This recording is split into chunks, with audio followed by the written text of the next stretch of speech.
Testing. Haverty, testing. Hello, Haverty. Does it work? Hi, welcome, y'all. Come on in. And the audience question mic works. Cool. Cool.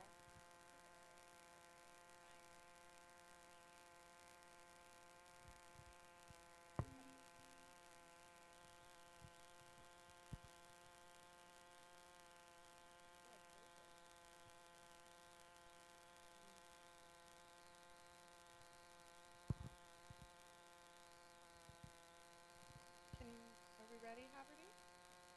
We'll go whenever you're ready. Cool. All right. Hi, y'all. Hello, hello, hello. Hi. Happy Hi. Sunday. Welcome to Town Hall number 3, all about ticketing, press, printed guide, all of the things that I'm sure everyone in the room is a little bit about, yeah? All right. Are we doing okay? I feel like is energy a little low? We're okay. All right. Perfect. I love it. Before we get going, I want to do a quick land acknowledgement. The Hollywood Fringe acknowledges that we are on the unceded lands of the Tongva, Quiche, Gabrielinos, and Gabrielinos. Our statement serves as a practice as we commit to furthering our connection to Indigenous communities past, present, and emerging.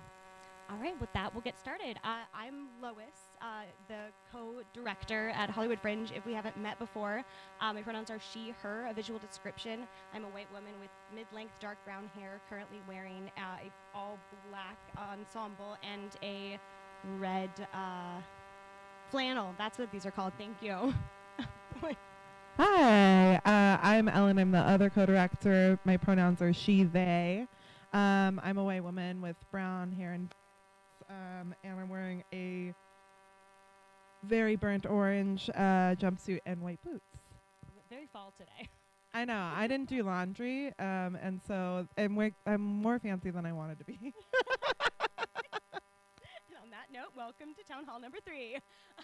Thank you to the Broadwater for hosting us. Please stick around after and join us at the Broadwater Plunge. Just a little bit that way for a drink and any questions, especially if you have questions that are very personal to your show. Staff will stick around. We can have those one-on-one conversations so you feel more ready to jump into all these deadlines coming up.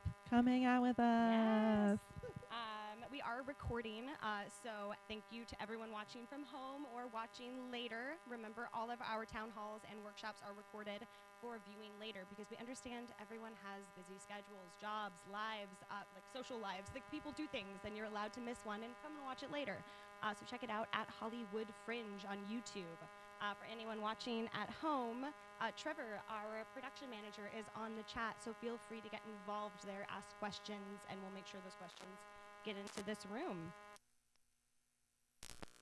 Interpreted, thank you so much. I want to remind everyone, if you want an interpreter at any of our events, email support@hollywoodfringe.org at least 72 hours prior to an event, and we will make sure one is scheduled.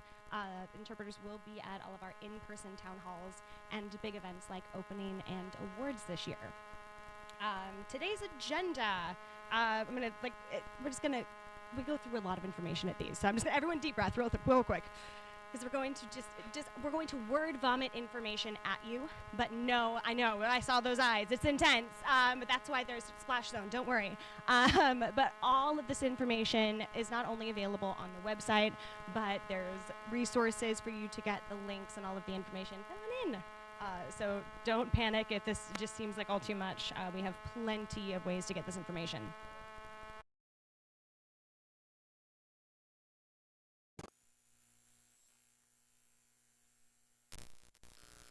Too much Red Bull before this town hall. Oh, while we're pausing, maybe everyone in the room, if you could do me a favor. I tend to talk really fast, which is, yeah, I know, and I'm so sorry.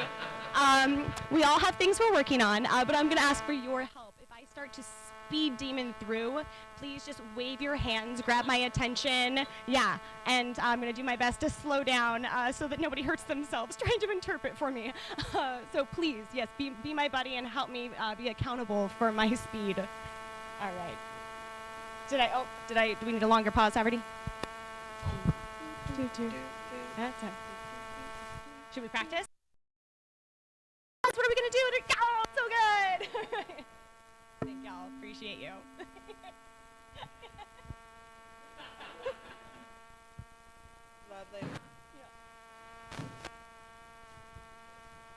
Anybody have any fun plans this weekend while we're waiting? Anybody do anything fun? Coachella? I don't know. I watched the live stream.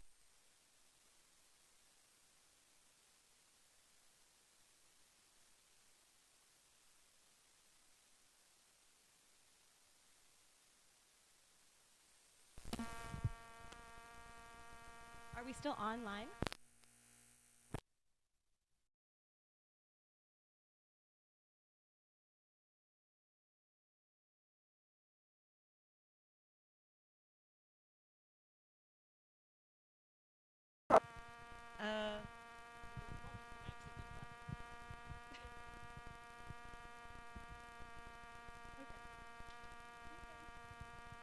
It happened.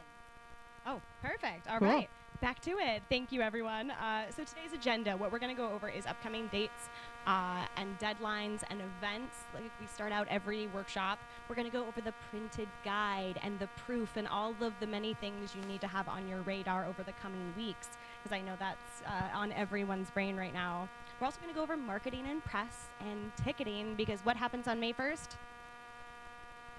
Yes, beautiful. And then I'm just going to name it right up front. We have a 4th town hall this year.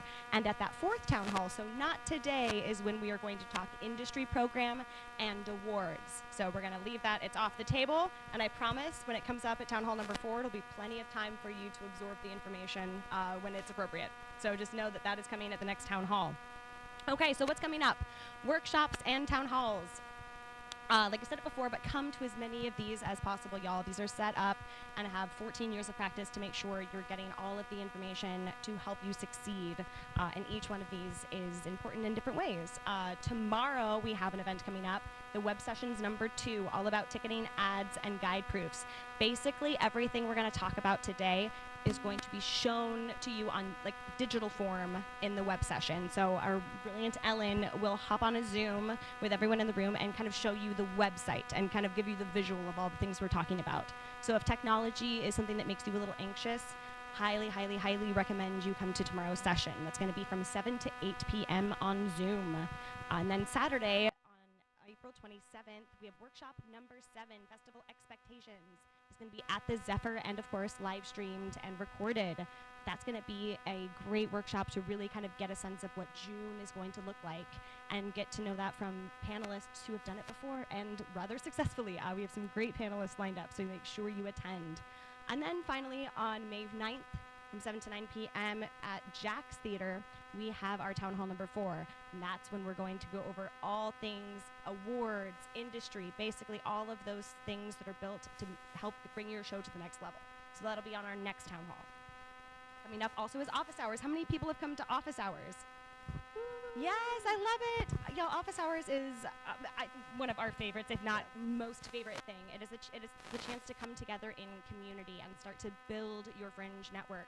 It's, of course, where you market your show, but it's also where you meet like-minded people who could potentially partner with you on future projects or even your current Fringe project. If you need someone to run your box office or somebody to read your script and give you notes, these are the places that you find that community and that network.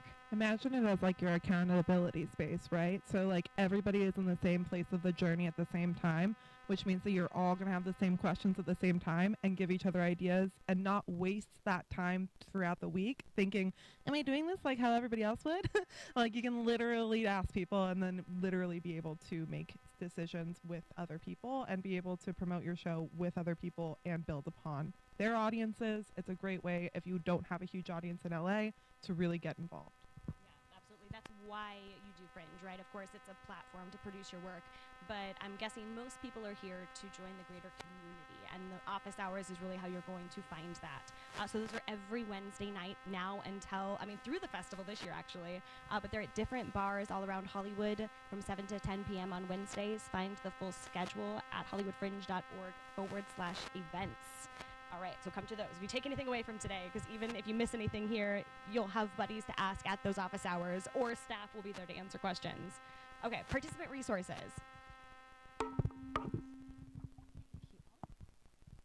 All right, participant resources. The participant packet. How many people have started to dig into the participant packet? Okay, not nearly enough. Okay, hollywoodfringe.org. I am going to beat this. Like hollywoodfringe.org/participants. So with an S, plural. That is your, I think it's 70 pages this year of Fringe information. Like it is built, again, that's one of those resources built over 14 years of information that we know gets asked. So we made sure it's in the packet. So everything is written down. Come on in. And there for you, including discounts on things like printing, on press and marketing, on graphic designers, photographers, videographers. There are so many discounts in there, so definitely check that out earlier than later, because who doesn't want to save money? The supportal. The supportal is support.hollywoodfringe.org. That is just a slew of articles that are all labeled out into like ticketing and marketing, press and promotion. It's going to have all of the different categories that are inevitably going to come up along your journey, and those are there to provide you more information. Keep up to date with all of the new things we're releasing by keeping tabs on our blog, hollywoodfringe.org/news. That's just a good thing to keep open in your tabs whenever we send out a new article with marketing opportunities or different promotions. It's going to be in there. Also, our newsletters. Our newsletters are super important. If you are signed up for our general, those usually every Monday, but if you're not, you can sign up at hollywoodfringe.org/newsletters. Those are going to be, especially now, shifting to general audience. But once you register, and this is key, you start getting a participant newsletter. How many people are registered for the festival? I love it. Okay, if you are at the point of like considering doing Fringe, there's still time, but the earlier you register, the earlier you're going to start getting in the information you do not want to miss. I cannot like impress that upon you enough. In fact, tomorrow at 5 p.m., a very important newsletter is going out, so make sure you're registered by then. Looking at everyone at home too. Everyone at home, yes, that's going to be important. Also, hot tip, save newsletter at Hollywood Fringe into your Gmail. That way your emails don't go to spam, because that sometimes happens. So make us your email friend, and then you don't miss those important emails. And then, of course, always, always, always, we are here to help. Support at hollywoodfringe.org, your new best Fringe pal. Please use that resource. There's no such thing as us getting annoyed or not wanting to help. Ask the questions. We are here to help. So make sure you take advantage of that. Okay, that gets the majority of our introduction out of the way. Let's talk community ethos and code of conduct with a shoulder. I don't know. Yeah. So one of the most important things that we talk about here in these spaces is building community. And in order for us to do that, we have to uphold our community ethos and our code of conduct. And we say it at every event because it is incredibly important that you uphold this within your space and that you are in charge of that with your cast. As the producer, you need to make sure that your cast and your team is fully aware of this as well. So this festival is built on a freedom of expression and a lack of censorship, which means we must maintain the utmost respect for one another to create a safe space. Come on in. For people to take risks in their work. We won't actively censor your words unless they are actively harmful or hateful towards a protected group. For instance, women, people of color, queer and trans folks, disabled folks, deaf folks, fat folks, religious folks, and more. There are limits to this uncensored nature, and that is set by our Access community, which is an artist advisory board, and enforced by our staff, Code of Conduct Committee, and Board of Directors. We have a very diverse community, which often has more women and non-binary people presenting than men, and we attempt to foster a community where those folks don't face the gendered issues that we typically face in working environments. We're on a path to making this Fringe more accessible. That sometimes means that we might use like disability-related terms that you might not be familiar with, or an interpreter might block your view sometimes. And we encourage you to Google that term and to accept that sometimes there's roadblocks that we have to face so that there's equity across the board for us all, yeah?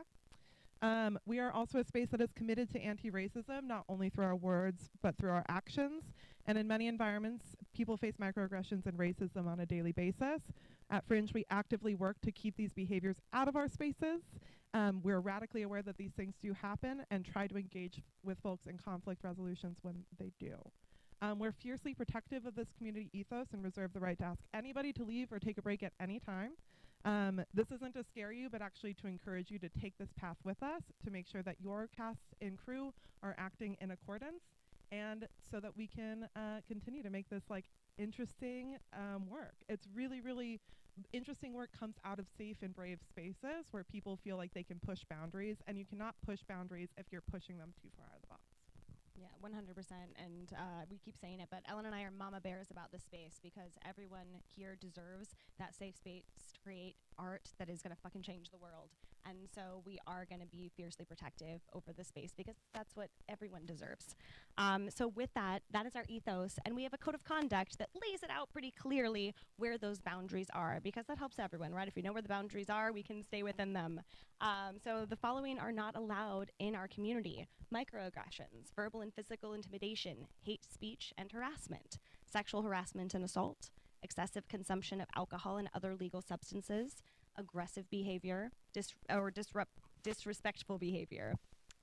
And in addition to those things, they're just strictly not allowed. As you're navigating the festival, we ask that you be mindful of intention versus impact. Our intention may not be to harm someone, but our impact may just be that. So being very aware of intention versus impact as you navigate this space, and in a space where you are developing close relationships, and sometimes the lines between professional and personal can get blurred. So being very aware of those two things as you navigate the space is important. At Hollywood Fringe, we do look at the impact of our actions, whether or not the intention was harmful, and try to make sure the community is continually being more culturally competent as we navigate these situations. Remember private versus public interaction. And again, that goes back to these like blurry relationships, right? Especially, I think as artists in general, we tend to be very vulnerable.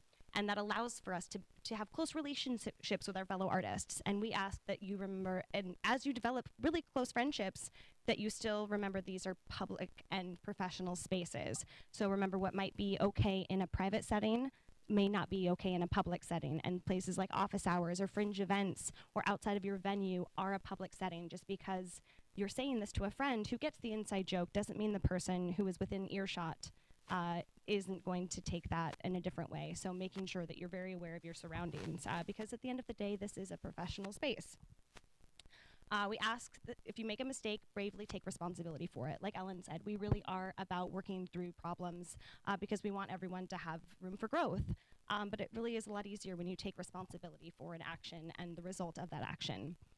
So we ask that you listen and learn. We encourage you to take a deep breath and avoid defensive behavior if a member of staff does come to you with a problem, because 9 times out of 10, that's where our issues arise. At the end of the day, like, we really aren't kicking people out of the festival left and right. I can count on one hand how many times that all that we're talking about has actually become a problem. 99.9% of the festival has no issue with this code of conduct and community ethos. And it's, I think, because we're making it very clear right from the get-go, right? Because we all deserve a safe space to not have to worry about being harmed or harming someone else. We know what these boundaries are so that we can flourish and have a really successful, lovely fringe. I'm going to remind you that we do reserve the right to tell you that you cannot use our platform. And again, within that code of conduct, if you follow that, we will never get to this point. But understand that is a possibility. If you experience any of the above or any of the code of conduct problems that we're talking about, please reach out to us, conduct@Hollywood Fringe. We will get back to you within 72 hours and make sure that you have a safe space to come with an issue. Okay, I think that's the majority of it. That's it. Yeah. Don't be a jerk. Don't be a jerk. Don't be a jerk. It's literally summed up. That's been our ethos since the first day that we've ever had this festival, is don't be a jerk. And it really is so important, and it is really going to take your work further when you can work in community with people and make sure that you're not pushing somebody else out of the space that means a lot to them too, right? Yeah. Fringe Central. Let's talk about that. We just announced this year's Fringe Central. We're super excited. It's super different. And so we're going to go over it a little bit more than we would in a typical year. It will be at Ovation Hollywood on Hollywood and Highland. And the intention there is that this is more audience facing, and it is there for you to help you sell tickets to people. So this will, our Fringe Central this year will hopefully host our in-person box office and merch shop, which we have nicknamed the Box Shop, because it's both. And it's great. We love a name. And we will also have special events there like Fringe Cabaret, which is where you can preview snippets of your work. Our Artisan Industry Bar, which is a secret legal speakeasy space in the back that is only available for artists and industry.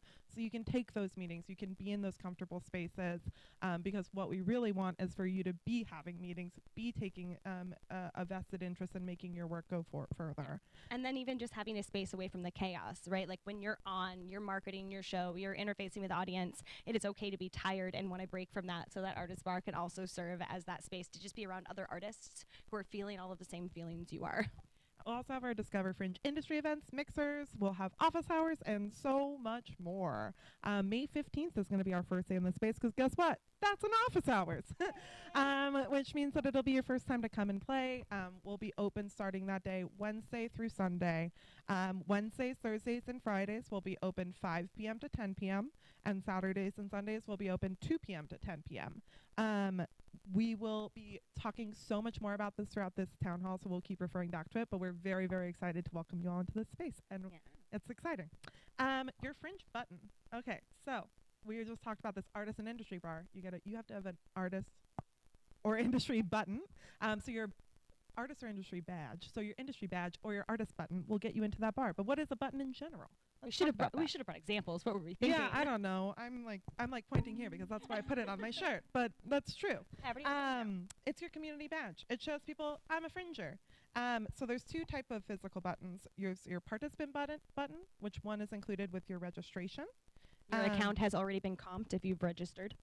And then you will also have the $3 option for any other members of your team, which is just $3. It gets you $1 off drinks at Fringe Central. Pays for itself. It also gets you other community discounts around the neighborhoods from our hotspot program. You'll also get $1 off tickets at the community price. Oh, and I forgot to mention, there's also a general button for those like hardcore Fringe ticket buyers that want to have this experience, and they will have their general button, and that's $5. So if somebody from like one of your family members is going to see a couple more shows, tell them to get a button. It'll get them that discount, and it'll make them be able to enjoy the experience with you. So what does your button get you? It gets you into this space. It also gets you $1 off tickets, the community price on your ticketing side. We're going to talk a lot about that. But that is what that is. And please honor this at the door. If somebody has a button, it's so great for you to print out a copy of it. We'll have it on our website. That way your box office person can recognize it and be like, oh yeah, it's $1 off if you have this. It will also give you access to Fringe special events like the opening night party. It'll grant you discounts from our hotspots, including like the Plunge, 3 Clubs, St. Felix, Jessie Boy, and tons more. And that will all run throughout the festival. Like, does anyone's parents used to have, or maybe I'm just old, like those coupon books that you would like get from school, right? It is your little Fringe coupon book. This button will give you discounts all around Hollywood. We will have physical buttons starting May 15th at Fringe Central, and so you can pick it up and start to use it and start to be your Fringer. Yes. Okay. Volunteer. Why volunteer? So many reasons, but really because you want to be a part of this community. I've known so many people who have volunteered with us for so many years, and it has been just like one of those things that is so touching to our Fringe staff that we have our community giving back to us, because we are a nonprofit. We are a tiny, tiny, tiny company. Yeah, please come in. And we run with volunteer help. Lois and I started off being volunteers. I mean, I was, a volunteer with a stipend at the end of the year, but it was a volunteer job. Let me tell you, $2,000 for a year worth of work. It's a volunteer job. But I started out legit volunteering, carrying tables and moving booze, and it was 4 years later. Okay, we had a little bit more. Mine was 11 years ago. So we've been involved for a really long time, so we know how much this organization has grown, but we still really rely on volunteer help to help us, especially on our special events. And those are the nights that we're trying to show off for the artists, right? So we typically get, people who are not participating this year to help us with those events, because if you're an artist, you're usually like celebrating. But we also have these other events that we need some help with. So if you'd like to volunteer, we would love it. And what do you get in place of volunteering? You can attend events for free. So say like there's like that special event that you want access for, volunteer for it. Then you get access. You usually have like a little part of a shift, and then you get to go have fun. Festival participants who volunteer get an exclusive opportunity to market their show. It's you literally interfacing with a bunch of people being like, what should I see at Fringe? Guess what? You can say your show. Professional development. Gain valuable experience, practice new skills, make industry connections, and directly contribute to the success of the festival. I'm serious about that one. You will feel it during your shift. You will see that you are impacting. Trying to make sure that we ask our volunteers that if they're really needed, and so you will have a role if you do want to do that. You also get access to a free and discounted list for volunteers, which we ask that you also maybe contribute to if you're having tickets at this festival. It's a great way for us to thank people in our community, and it's a great way for you to sell tickets because you can do a comp code, you can do a discount code. It's a great way for you to paper your house for maybe that preview that you want to get a lot of people into. Sign up. Yeah, volunteers see the most shows. It's volunteers and like our members are out there seeing the most shows, giving the most word of mouth. So when you offer up a discount code to a volunteer or member, they are literally going to go talk about your show, which is what you want. They usually bring, they usually get their little ticket. You get the 2024 Volunteer Appreciation Party, and let me tell you, it's so fun. We always have a lot of fun then. You also get discounts on festival merchandise. What can you do as a volunteer? You can pour drinks at special events. You can support our setup and loadout during events. You can be a fringe ambassador, which is like an extra level. You have to have done a fringe before to do this, but you can help us basically be an artist ambassador, somebody who can talk about the experience in that way. If you're like interested in this, find specific dates and to volunteer orientations and a short application at hollywoodfringe.org/volunteer, or you can contact Wiley at hollywoodfringe.org, and Wiley's always happy to talk to you more about the positions. All right, let's do one little section, and then we're going to do a Q&A, and we're going to talk about dates. I'm saying these dates right now, but guess what? They're in some blogs. They're everywhere, but you might want to write them down if you're like, I don't want to search for them later. April 15th, this is your registration deadline. You must register by this date to be listed in the printed guide and get your show title on the back of this year's t-shirt. Every year, we have like our lineup on the back of the t-shirt. If you don't register by the 15th, your show will not be on it because we send it to print the next morning. So please, please, please register by the 15th. April 20th, your guide ads and proofs deadline. This is the day that you must have your final proofs approved. I'm going to talk about this in just a little bit. You might be like, what is that? Don't worry, we're covering it. May 1st. Okay. What a team. Am I, thank you. Okay, keep going. May 1st, tickets on sale.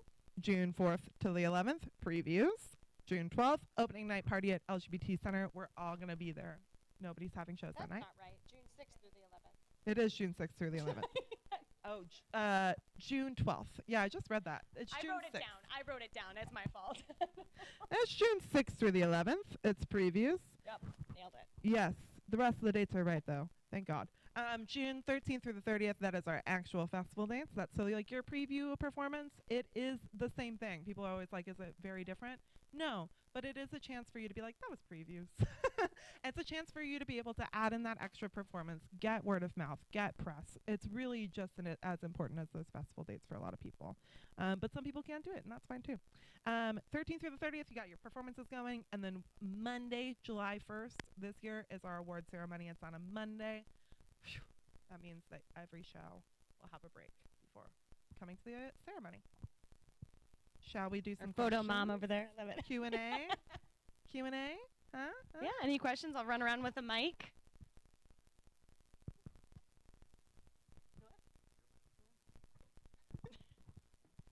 And make sure you say she likes doing it, you know? We gotta let her.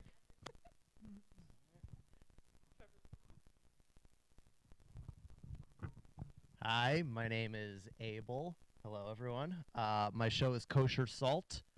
I'm going to solve anti-Semitism in 45 minutes. You're welcome. This guy gets it. All right. I'm excited to hear more about the new Fringe Central. Yeah. My two main questions are about parking innovation and also getting from Fringe Central to, I guess, kind of where the shows are. Yeah. But yeah, ultimately, I'd love to hear more about your thinking behind why you chose it. Yeah, Thank totally. So we started a new busking program this year, which I'm sure, and we'll talk about a little bit later. So one of the main perks is on Saturdays and Sundays at Fringe Central, we're going to have these sign-ups where you can spend 30 minutes and busk, and we will provide like a space We will do all that community outreach. We will work with all of the people who are already doing this on Hollywood Boulevard to make sure that there's community built so that you can come into a space that is welcomed for that, and we'll support that. And so those slots are available. You should sign up for them now. Sign up for one slot, and if nobody signs up for, like, we'll have those slots up until they're gone. So that's for our busking program, which we'll go over a little bit later, but I can jump into it a little now. So on Saturdays and Sundays between 2 and I think it's 4 or 6. Sorry, this is Roddy's program, so I'm bringing this out of my brain of somebody else's brain.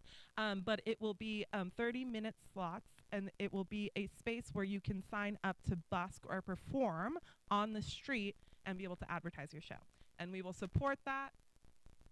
Busk. Yeah.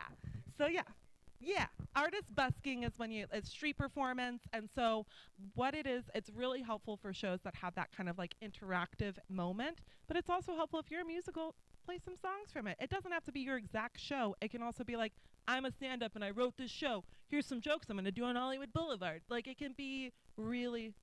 Yeah, exactly. As you can tell, I'm not an actor. But that's really the intention, is to be able to utilize this space to capture audiences. So I didn't mean to interrupt, but how do we sign up for this? So if you go into our blog, there's a sign up link in our blog. It also went out in your emails this week. And so this is where we go back to reading those emails. So we've sent a couple emails this week that are very, very important, but don't worry, they're in the blog. So if you go to hollywoodfringe.org/news, there's a blog all about it. Artist marketing opportunities, really, really important. And that includes everything, including our cabaret schedule, how to sign up for that, runway, how to sign up for that. There's all these fringe programs that we do, but you have to sign up for them, and you have to make sure that you get choose which ones are right for your show. So our intention was, we're going to do, okay, so we were just starting this busking program. We're like, okay, what are we going to do? We're like, oh my gosh, we should totally have Fringe Central here so that we can sell tickets to tourists. And guess what? That's what we started to do. So our goal here is, in the past, we've had our Fringe Central down here. How many tickets are we selling that are not really already going to Fringe shows? Not very many. Let me tell you, very, very little. And it made us kind of rethink, because artists, of course, need a social space, but even more than that, you guys need a space to sell tickets. And so that is the intention, is our goal is to really, really help with that and help market the festival as a whole, and then you can come into that space and market your show. In addition, we're gonna have office hours there every Wednesday. Every Thursday will be a different industry engagement. Every Friday, Saturday, and Sunday, there will be different other special events like cabarets, the busking program, or other little pop-ups that we'll do. So, and the other intention is to have it be open in May, which we've never done before, so that people can utilize that space before you get so deeply into your show that you never really got that comfortability there. And then parking is a good question, because we're still working on it. I literally have 3 calls this week to try and figure out some deals, because that is what we're working on, is to figure out some participant discounts so that you can park there and then ride the metro. So many of our venues are off the Red Line. There's the bus down Highland, and then there's also the bus down La Brea. And all of those are pretty easy to get to, especially for people who are driving in and might want to leave their car in one space. It'll be a kind of a good way to do that. Yeah, and just as for those who do like to walk in Los Angeles, it is about like a 20 to 25-minute walk from most of our Theater Row venues. So it's one of those that seems so far away, but it's about a 25-minute walk. So depending on, how hot it is in June, that's also a very doable option sometimes. Yeah. So it's exciting. It's something new, and we're going to try things, and it'll be really, really exciting, as our goal is to get our team to sell these tickets. So that'll be the exciting part. Butts in your seats. Yeah. Hi there. We work for you. Hi, Jennifer Caldwell. This is my first time doing the Fringe. I'm so excited. I've wanted to do it for a long time. And my show the name of it is Maeve's Post-Colonial 12th House Party. So my question is, it seems like I have by tomorrow to make sure that my little description, the short one that's for the guide, is done. But can I still edit the longer one that's for the website later? Great question. Lois, you want to take it? Yeah. The answer is absolutely. So long, and we'll go over this. Literally, the next section on my outline here is just guide-proof everything. But yes, the long description is only for the website. So you could, throughout June, you can keep changing that. It will never get printed anywhere. That's a great question. Same with, yeah, the graphic. So the graphic, and we'll talk about that too, but there's no graphics that go in the guide unless you buy a printed ad. Those are where you're going to get your visual in, but we're not pulling photos from your project pages. Great question, though. Any questions about Fringe Central, volunteering, or that's it pretty much? That's what we've gone over. Hi, I'm Rachel. My show is called Baby. It's like poor things went to therapy. So it's exploring the inner baby inside of us all. So my question is about Discover Fringe mixers and what that is, and is that Thursdays and when that starts? That's the way we mentioned Discover Fringe, our industry program, and our award all next town hall. So, and if we have, only because we have so much to get through today, and there's so many things that we need you to focus on before we get to that stuff, like the guide proof. But all of that's going to go in your email too. Yeah. So like we haven't announced it for a reason because it's kind of like you know what I mean? Exactly. We gotta have some and we're fun. also still doing some work on it. You know what I mean? Because this is only the 3rd year that this program has existed, and so we're tweaking, we're massaging, we're making it as good as it can be for you guys, and then we make sure that you will have it in time for you to be able to utilize it. Yeah, and so I guess like as we're releasing information, think of them as save the dates, y'all. So know that like, okay, these are coming up, so that you don't schedule, a friend's birthday on that day, and then like, oh, I really wanted to go interface with some industry. So no, those are just dates to kind of have in your calendar. But if you miss one, it's not going to be make or break too. Yeah, that's true. Hi, everyone. My name is Ruth Brand, and this is my first Fringe. So excited to be here. Name of my show is called Happily Divorced. And my question is about advertising, because I want to get the most bang for my buck, so to speak. And so I'm really torn between the print catalog. Somebody showed me an example of last year, and it looked magnificent. And so I'm torn between that and doing the online advertising. And I don't know which one to pick. Do I need to do both? Do you have an opinion about that? No, it's a Maybe great we should jump into like To the guide, yeah. yeah, I think we're gonna jump into guide right now if about to everybody's hit on comfortable that. with that, and then we'll Yeah. go through that. Yeah. Do you mind, just like, so there was a couple hands up. Are there any things that were specific to things we've already talked about that we do have? We'll take real quick, because then the guidance is important. Hello. Am I on? Yes. Hi, my name's David Paveo. My show is called Adventures in Caregiving. It's all about my true life experience taking care of 3 family members on hospice, but with jokes. So it's not all depressing. Anyway, specifically about the buttons, I'm still very confused. I know that, thank you, you said May 15th, we get a physical button.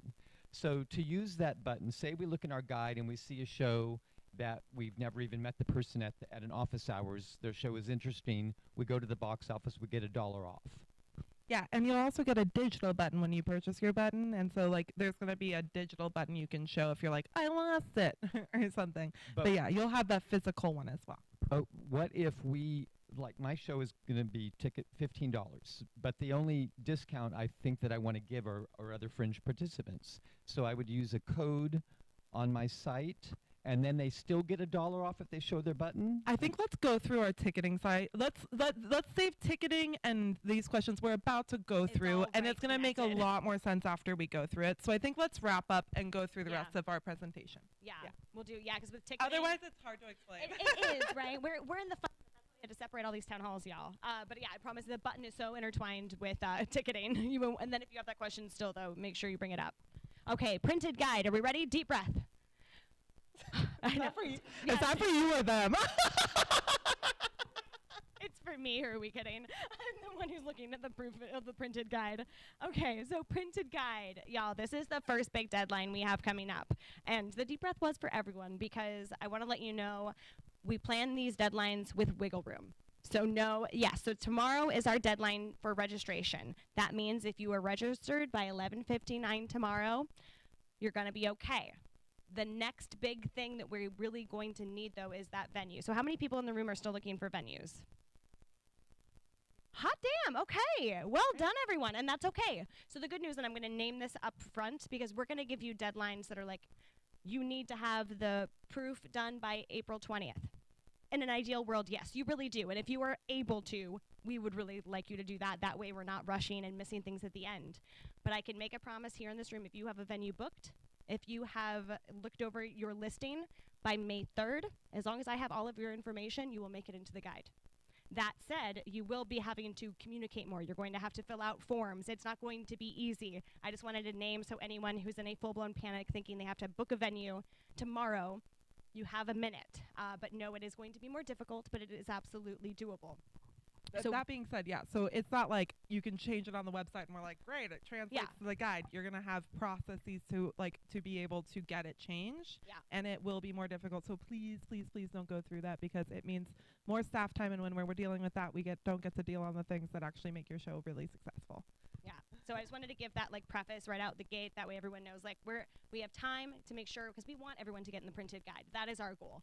But it does become more difficult for you and me. So now that I'm going to give you the deadlines that we're going to continue to harp on in hopes that we all live in an ideal world and we can meet these deadlines without problem. Why do the printed guide? So we're going to go to your question, right? So the printed guide is nearly 100 pages of how to fringe and all of the hundreds of shows taking part in the festival. We print thousands of copies, and the fringe staff distributes them all over Hollywood. So I think a big thing that kind of differentiates the fringe guide and the fringe website is the fringe guide is going to be reaching an outside audience. We are actively, especially now in the Ovation Center, again, we are really working as a team to put Fringe into new hands. We want new people to experience Fringe and bring new people who have never heard of Fringe into your seats. So the printed guide is I would give that as the best example of how that Fringe guide works. So the ads in that are going to reach people who are not necessarily just stumbling into Fringe. They are literally being handed a guide and then finding their way to Fringe and looking through shows. It's your hook. It's your hook. They're flipping through this massive thing, and all of a sudden they see an image that really resonates with them. So if your show has that image and you feel like that's a big part of your marketing, it might be a good idea. If you're like, nah, I saw it in a different way, then it might not be good for you, and that's okay. Yeah, it's visual, right? If you are a visual, that's a really good point. If you have a postcard and it just has words on it, the printed guide is probably not where you want to spend money on an ad. But if you have a great image, if you have something that's going to catch someone's attention, I'm not going to lie, that's how I end up picking shows. Is usually I'm such a visual person, right? I'm going through and looking at pictures, sold, I want that. So that's where the printed guide ads, and then the online ads, those are available all the way. I mean, you can get them in August if you want to, and people do for shows that are going on to different things. But those are available at any time, and those, how it usually works, just in sales statistics, is it's like a 4 or 5 impression thing. If people are going to see it maybe once, twice, 3, on that 3rd or 4th time, they're going to go, it sticks in their head. So it's more of a quantity until people really purchase and go to town. I would say that's the big things with impressions. And it's sold by impression, right? So if you have 9,000 impressions, that's 9,000 views of the ad. So if somebody is looking at Not that clicks, page, but that views. ad is there, that's a view, even if they don't necessarily notice it.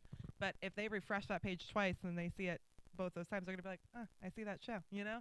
There's some shows that have really worked well on that, and there's some shows that have been like, I've never had to fuck with that.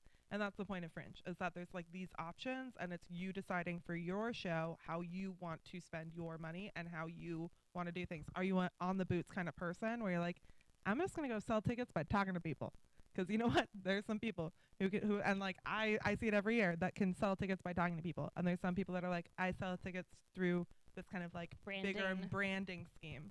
And then there's people who sell tickets in a way that I've never even heard of. And they're just so smart. And I go, well, hot damn. How'd you think of that? Surprise us. So know that you are going just to have to this is your turn to turn on what you're good at and think about, what am I good at? What is my team good at? And how do I utilize that through this? Yeah, so that's kind of the guide advertising. Remember, you have until the 20th, but I'll go over that in just a minute when I go through the whole schedule of upcoming events. Because basically, if you look at it, so we need you to register by tomorrow. That way, we have communication with you, right? That's the big thing for registering by tomorrow. That way, you get our emails, and we can say, hey, here's the stuff about printed guide deadlines, and that way you don't miss anything, and then find out, oh, shit, my guide listing went to print, and I forgot, and I just had coming soon in my listing, right? So it's to make sure we avoid those whoopsie daisies. So by the 20th, here in an ideal world, right, if we want to avoid filling out forms and sending many to Lois, we're going to make sure have our HFF24 registration paid, right? We've gone through, paid the $300, filled out our project page, all of that.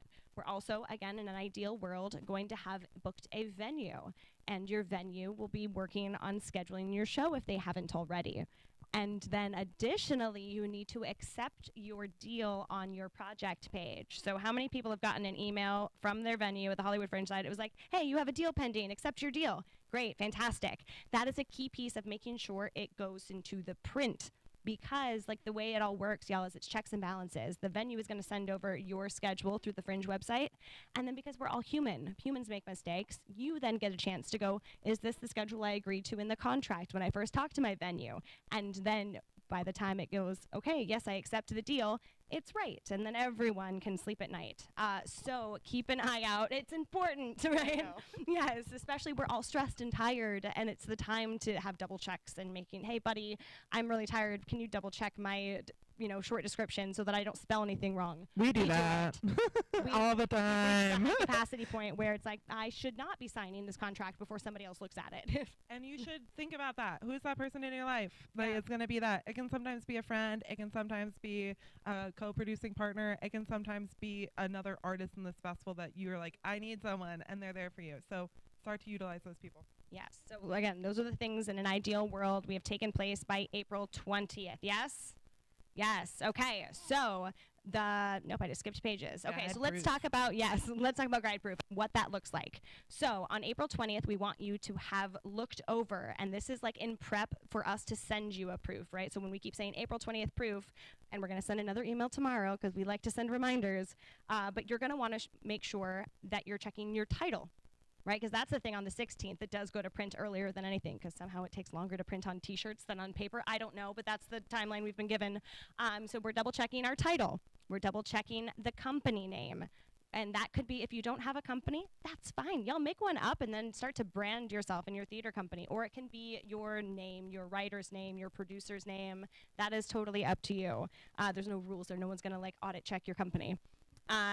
Your run time. Now this is where it gets a little important, right? Because people are going to be choosing shows to see based on run times. If a show is 50 minutes, I have 10 minutes to run from Broadwater to Hudson.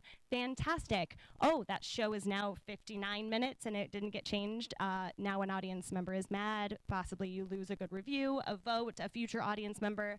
So the run time is going to be key. So we're checking that in our printed guide proof. If you need to change it, that is doable. You need to email your venue. The venue controls run times to make sure that shows don't overstack and there's room for everyone. So make sure if your run time is not correct, reach out to your venue. Minimum age, that is the age you are recommending that somebody is to see your show, right? We're talking maturity content. We're talking and nobody's going to bounce people if they are, if you say 13 or above and a 12-year-old comes in, Fringe is not going to be double checking. So this is good to make sure parents know if they're bringing children, or if you are at a 21 plus club though, making sure that is 21 plus. If you were at 3 clubs, anyone at home, everyone here, your show is 21 plus. No As Ali options says, there. It's a bar. It's a bar, yeah. It's a bar. And there is a bouncer who will not let in the 18-year-old daughter of your friend because they are not 21. So please do everyone a favor and make sure that we don't have to refund tickets to your show because a 19-year-old purchased tickets to a bar. Okay, short description. That's what we were just talking about, right? So a short description is what goes into print. On your project page, that we have 2 different descriptions, short and long. Short is what we're focused on today. You can focus on long, in a couple of weeks. That's forever. You can update that at any time. So your short description. And that's, again, where Ellen and I said, get a buddy. We're all stressed. And when we're stressed, we make mistakes, right? We're human. So have a buddy check it. Or check it, okay, you've done it. Now I'm going to check it tomorrow morning with a fresh pair of eyes. Because we have a small team, y'all. There's only about 3 of us that even have eyes on the guide. I will not be able to spell check. Full time. Yeah, that's it. And And then some festival that part-time. changes in May, starting May 1st, but until then, there's 2 people who are full time. And I can promise you I will not catch spell checks. I can't. I'm more worried about making sure the 21 club shows are 21 plus. And I'm trying to look at details to make sure we're getting as many shows because you booked on May 1st and I really want to get you in the guide. That's where my focus is. My focus is not making sure you spelled stage right because I don't know what's artistically chosen, and so I'm not going to make those rules. So double check your own spell checks, please. Okay, so short description, ticket prices. The guide reflect a range. So if you have multiple tickets, and we'll talk more about how one does that in our ticketing portion later, but the guide will reflect that. If my lowest ticket is $10 on Thursdays but $20 on Saturdays, the guide will take that from your schedule and go $10 to $20. You'll see a fun little cross symbol next to the printed guide proof. That means that shows the audience to check each performance to find which show is what price. So know what that means going in. So whatever your tickets are, that guide will show a range. The category, that is the other thing that you're going to want to check. It's going to be how your show is listed in the guide. So it's comedy or drama or two-person show. So all of our categories, that is how the guide is split up. It is also how you are going to be nominated for awards. So that is the one thing I'm going to say about awards today. Everything else later. But, so category does matter right now. You choose a category now that will affect a few things in your future. So double checking your category. Lois, if you're curious about what the breakdown of how percentages are of how many people register for each category, where do you find it? Ooh, HollywoodFringe.org/annual report. Because every year people are like, what's the least popular category? I don't know, we publish it. Why don't you look it up? HollywoodFringe.org/annual report. And the least popular category is fucking not solo show. So Yeah. just Solo naming show that. is solo show and comedy. Those are going to be. Yeah, and not to say if your solo show, if that is the category that's right for you, own it. Absolutely. There are a lot of shows that absolutely make sense. But if you have a musical with 9 dance numbers and there just happens to be one person on stage, yeah, you can do musicals and musicals and what is the Musicals and operas. There it is. You know what I mean? So think about just where your show what an audience might be thinking when they think of your show. Because if I think that, if I say if there's 9 musical numbers, I'm certainly thinking I just saw a musical. And so when it comes time to vote, I'm going to vote that show in for a musical award, not a solo show. That being said, don't go into an immersive category if you have a regular show. Like, don't rig it. That's not going to help you. That's going to automatically disqualify you for that award. Because you point into the front row once does not make it immersive, you know, like. Yeah. And we go back to code of conduct, community ethos. Don't be a jerk, right? That goes into this too, artistic integrity.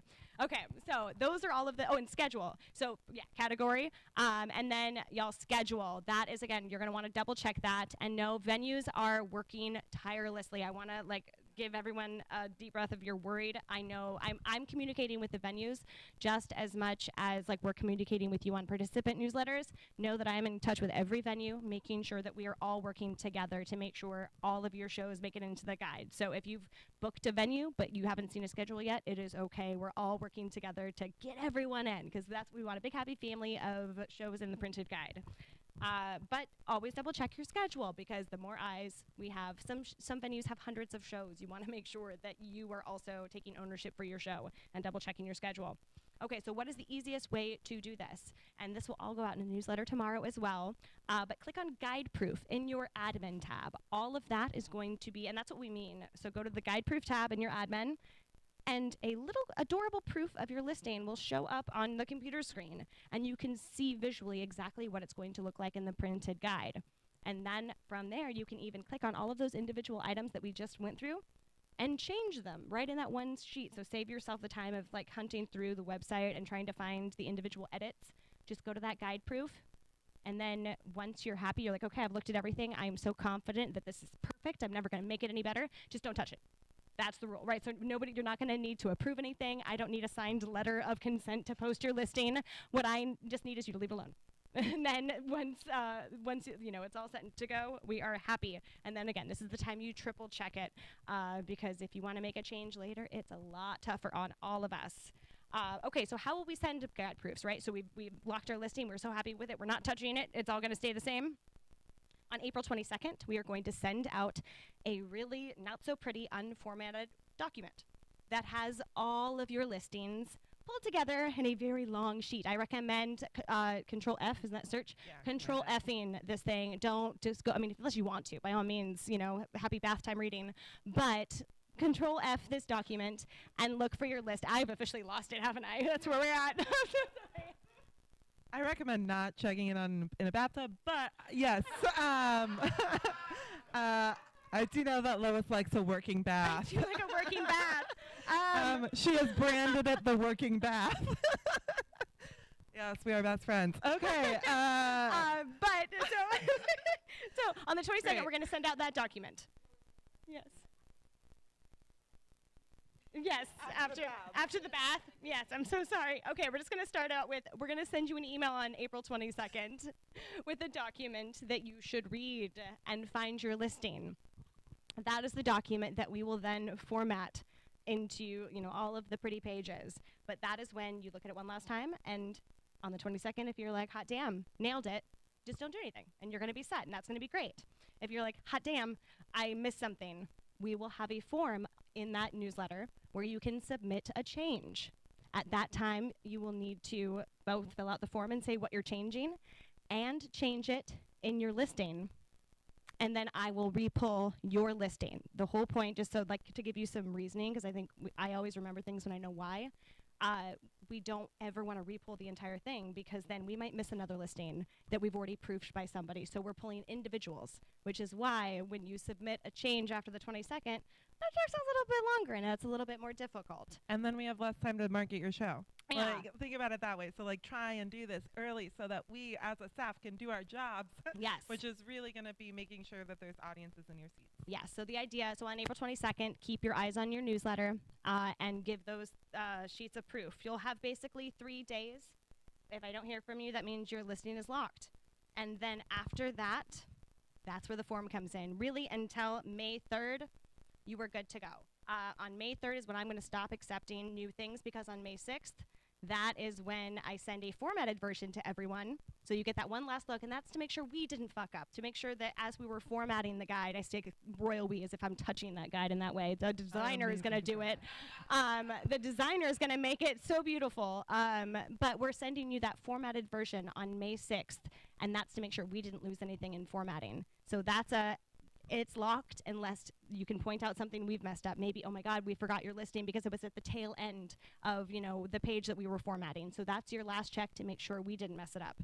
So that means on May 3rd, and we'll send out all of these details as we go, but May 3rd, I cannot do anything about print. So just know that as long as you're booked in your venue, if you've checked your listing, but then ideally so I'm going to start, now I'm all sorts of discombobulated. On April 22nd. Discombobulated? That the nighttime town halls are super fun for us, aren't they? But no, so April 22nd, that is the ideal world deadline. If you have all of those things in, locked and loaded, you can breathe easy. Between April 22nd and May 3rd, I can still make changes. I can still add your show, but it means submitting a form, which will come to your inbox on the 22nd. Deal? All right, I love it. Should we move on to printed guide ads? Yeah, I think we could that's skip what's down next. a little bit. Yeah. Yeah, no, because I kind of hit that already. Yeah, printed guide ads. So y'all, that is on the 20th as well. On the 20th, that is the upcoming deadline. By then, you want to purchase your ad and upload your ad. Again, is there wiggle room if you email and say, oh my God, I need 24 more hours? Yes, but we want to avoid that. Why? Because we need time to market your show. Because every single time that we make these exceptions, of course we want to be there for you if something really, really desperate comes up, and we get that. That's why we're saying that there is that wiggle room, but it's really for that desperate moment where you're like, I need it, absolutely. It's not downloading, and so if you want your printed guide ads, you can get them at hollywoodfringe.org/market. If you are registered, which by the 20th you should be, you get 50% off. Those 50% discounts will automatically show up if you are logged in. That is how our website works. It recognizes your registration on your user, and it automatically shows you the discounted rates. So this year we have more guide options than ever before, and at cheaper rates, because we wanted to make a really affordable option. We have the 8th page ad at $125, a quarter page at $250, a half page at $500, and a full page at $1,000. So what? Yeah, of course. Yeah. Quarter page at $250.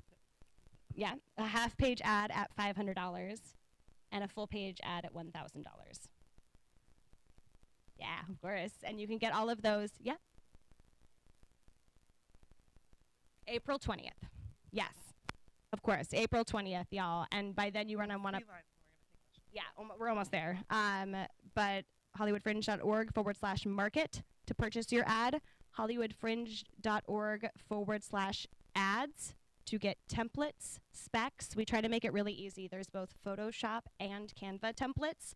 that you can build your ad or redesign your postcard to fit into the guide specs. All of that is right there. And then email chris@hollywoodfringe.org or support@hollywoodfringe.org if you have questions. We'll take questions in just a second. I saw a hand. If you have any questions or are unsure whether or not you have the right specs, the good news about the ads is we really want them to look good. So we will work with you to make sure that, if it's not the right size, we'll send it back and say, hey, actually, could you change this? Like, we are active in wanting to make sure the guide and your show looks good. We're not just slapping down whatever because you paid. Like, we really want you to get your money's worth. So no, after that deadline, you're going to be in communication with myself and our guide designer to make sure that your ad looks the very best it can in the guide. And including proofs. We'll send out proofs so you get to see. You won't get to choose the place. It's all kind of just lottery and chance, but you will get to see how it's going to look in the guide. You will also get a chance after that deadline. It's on the 23rd, I believe. Yes, if you've purchased a guide ad, you can bid to be in the centerfold, the back cover, or the inside front and back cover. So there's the 1, 2, 3, 4. There's 5 premium spots in the guide, and those go by auction. And if you win, and those are only for people who have already purchased a guide ad, right? So if you've already purchased an ad, you will get an email on how to bid on April 23rd. And then whatever, so you bought a $250 guide, you end up winning the inside back cover for $500. We take out the $250 you've already paid, and you pay the difference. So know how that works. Yeah, you get that, whatever you've already paid, you get to take out from that deal. Haverty was really into that. We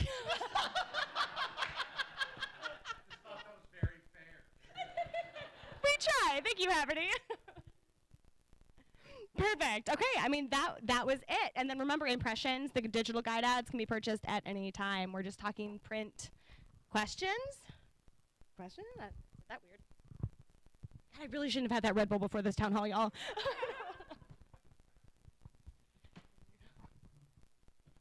Hello again. My name is Abel Horwitz. My show is Kosher Salt. I'm going to solve anti-Semitism in 45 minutes. That's new information that you haven't heard. I'm really good at it. No? Okay.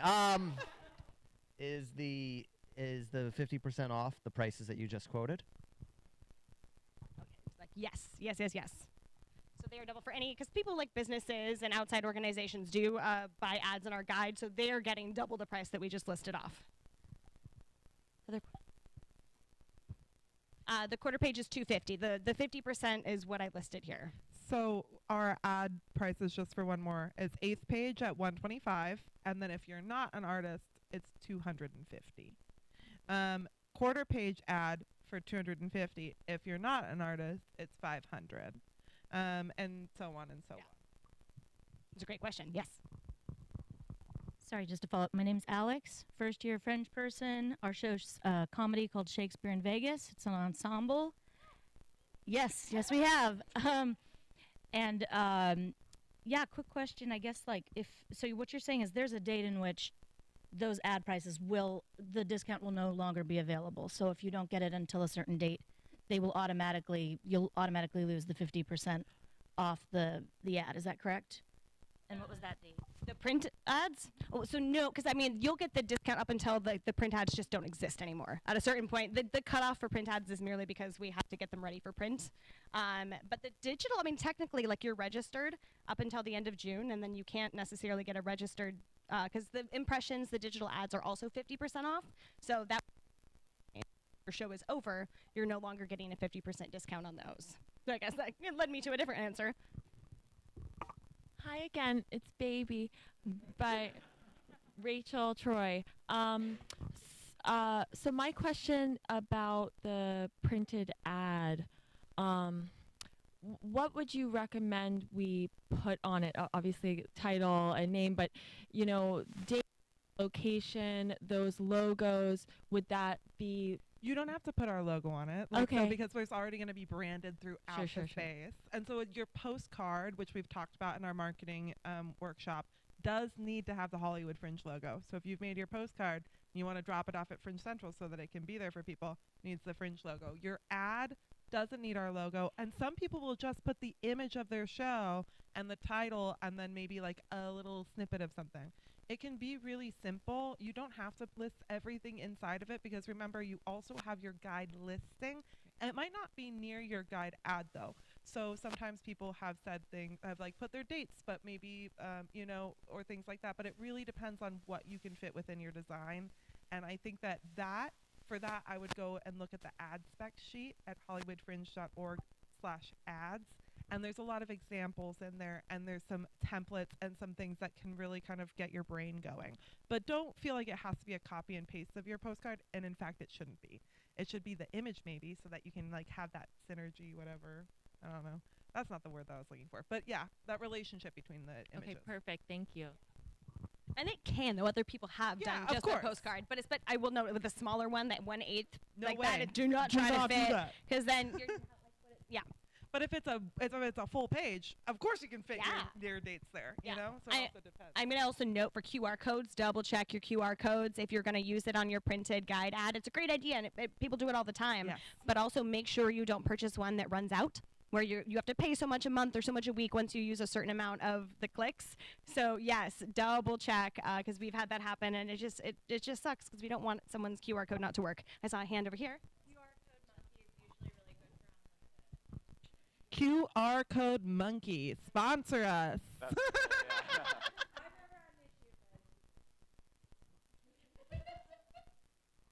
Hi guys, my name is Misha. It's our first time on Fringe. It's the first time we're staging in the United States. Thank you. We're bringing over an adaptation, translated adaptation of the Russian anti-war auto-fictional confession called The Border. And my question is, guys, do we get a share of those, or like how do you distribute them? And is it an option for us to grab some and like distribute it around our like friends to promote the Fringe? We love that. Yeah, absolutely. Yeah. So we print a limited number because the environmental impact, one, and two, it's really for people who are seeing multiple shows. So they're available at all of your venues. They'll be available at Fringe Central, and we put postcards and posters in key places that are more less of like I want to have like a full guide experience. We'll have like postcards for Fringe this year that are specific to Fringe. It'll be like, buy your tickets here. Posters that say that kind of stuff. And then those will be more, your guides will exactly be for my friends that I want to see a few shows. So please come pick some up at Fringe Central. I'm sure your venues would be happy to give you some as well. They do run out in that first weekend, so it's important that they do, right? And I just wanted to name too, people are always like, why do you charge for ads? To pay for the guide. The guide is the most expensive thing that we do. It is nearly a $24,000 job to do it all. So Yay, Printcast. $24,000. So it pays for itself, and that's why we do charge for that guide ad spot, because every guide ad we add is more that we have to print. Yeah, no, Pages. that's a really good point. Like, it really is. We don't make a cent off of it. It's just, and it goes right into printing. Because printing got expensive after COVID. Funsies. I'll come back. I'll come back. We will get to everyone, I promise. Hi everyone, I am Xander Raphael. I have 2 shows at the Fringe this year. One is the Complaints Department, our flagship rotating ensemble show featuring a lot of other Fringers that are doing shows this year, plugging in, and then my one-on-one experience, Complaint Appointments with the Supervisor, a Complaints Department one-on-one adventure. I have a couple rapid fire questions for y'all. Just confirming that like we have by April 20th to update our short description. Yep. Okay, cool. I saw that we can do emojis in the short and longer description. Do emojis print on the guide? So No. So it'll show on the website, but it like yeah. You could use them in your like long description. Yeah. Yeah, but not in your short description. And then I don't know if anybody else has this issue, but for me, within my complaints department show on one project page, 4 of my shows are an hour long, and there's different performance times. But then my last show is a 90-minute show, so in general, it's going to look like an hour show for people, but then my final show is an award show that lasts 90 minutes. Is there a way to say that it's in like an hour to 90 minutes, or like how would all that? Yeah, it works just like tickets. You individualize. So, and this only goes. So Xander is running a venue. Is this for your Hobgoblin, or is this for? Oh, okay. So in that case, you go to your venue, like we were talking about for runtime change. Go to your venue.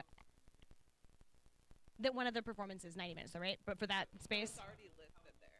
What will it look Oh, it'll look like 60 to 90 minutes on the printed guide. Yeah, but I was just going to say make sure you're individualizing that performance so that your audience knows that's the 90-minute one. Yeah. I'm gonna go over here, and then I'll go ahead to getting my steps in. Oh, look, I promise. We'll go to you next. Hey, I'm Jackie Yanyan. I'm putting on a BDSM-inspired one-woman musical called Hold Me Down. And yeah, my question is about Fringe Central and the shop that you were talking about. I wasn't really sure what you're selling besides tickets, like it's the shirts for Fringe. And is there an opportunity for, if we're making merch for our shows, if we could drop some of our merch off for sale there? If not, it's okay, but just wondering.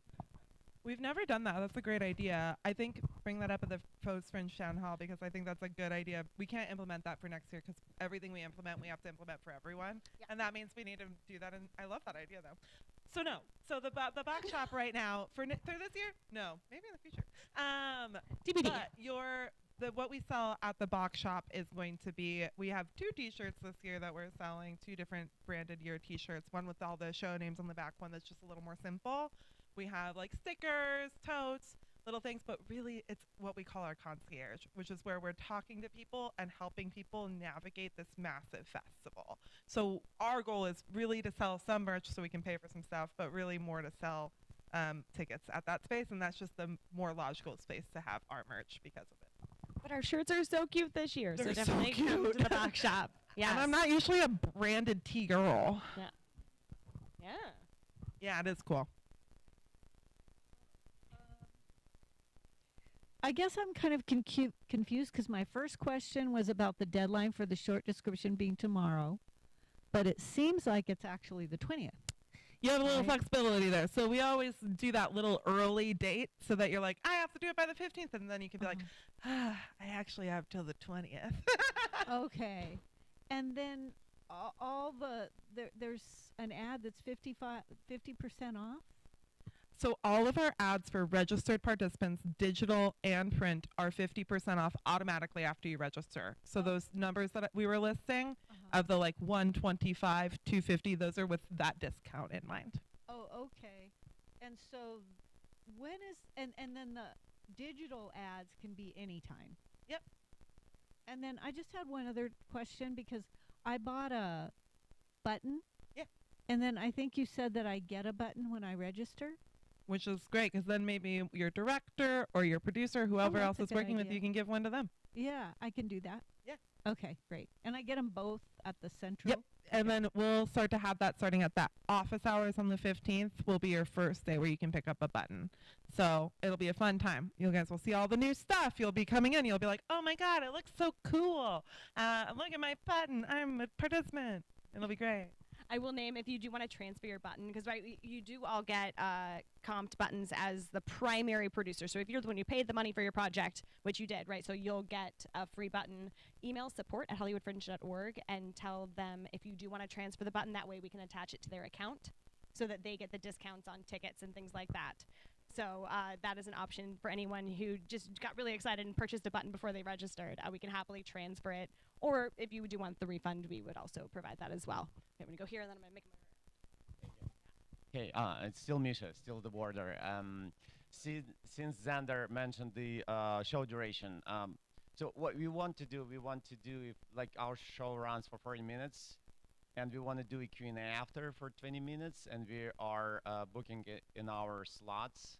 Then make it a 60-minute show. That way people can stay for that Q&A. But and however, plan we for it. want to live, like, I mean, not everyone is going to stay. So, like, is there an option in our description or in the guide to let them know that 40 minutes is the show? And then, I mean, someone probably, like, someone will want to leave to catch up with another show, per se, and we want to keep this option open for them.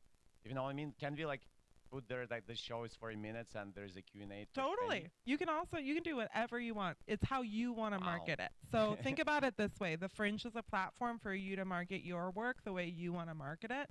And so it just is something for you to consider. Like you might want to make, if you're going to put 40 minutes, just make sure that in the description it says 40 minutes plus 20-minute Q&A. Please feel free to leave during this or something. And when you're doing your Q&A, you'll want to say something like, I know that this is a 40-minute show. We're doing a Q&A. Feel free to leave if you need to leave. That way people feel comfortable. It's just about making people aware. Yeah, thank you.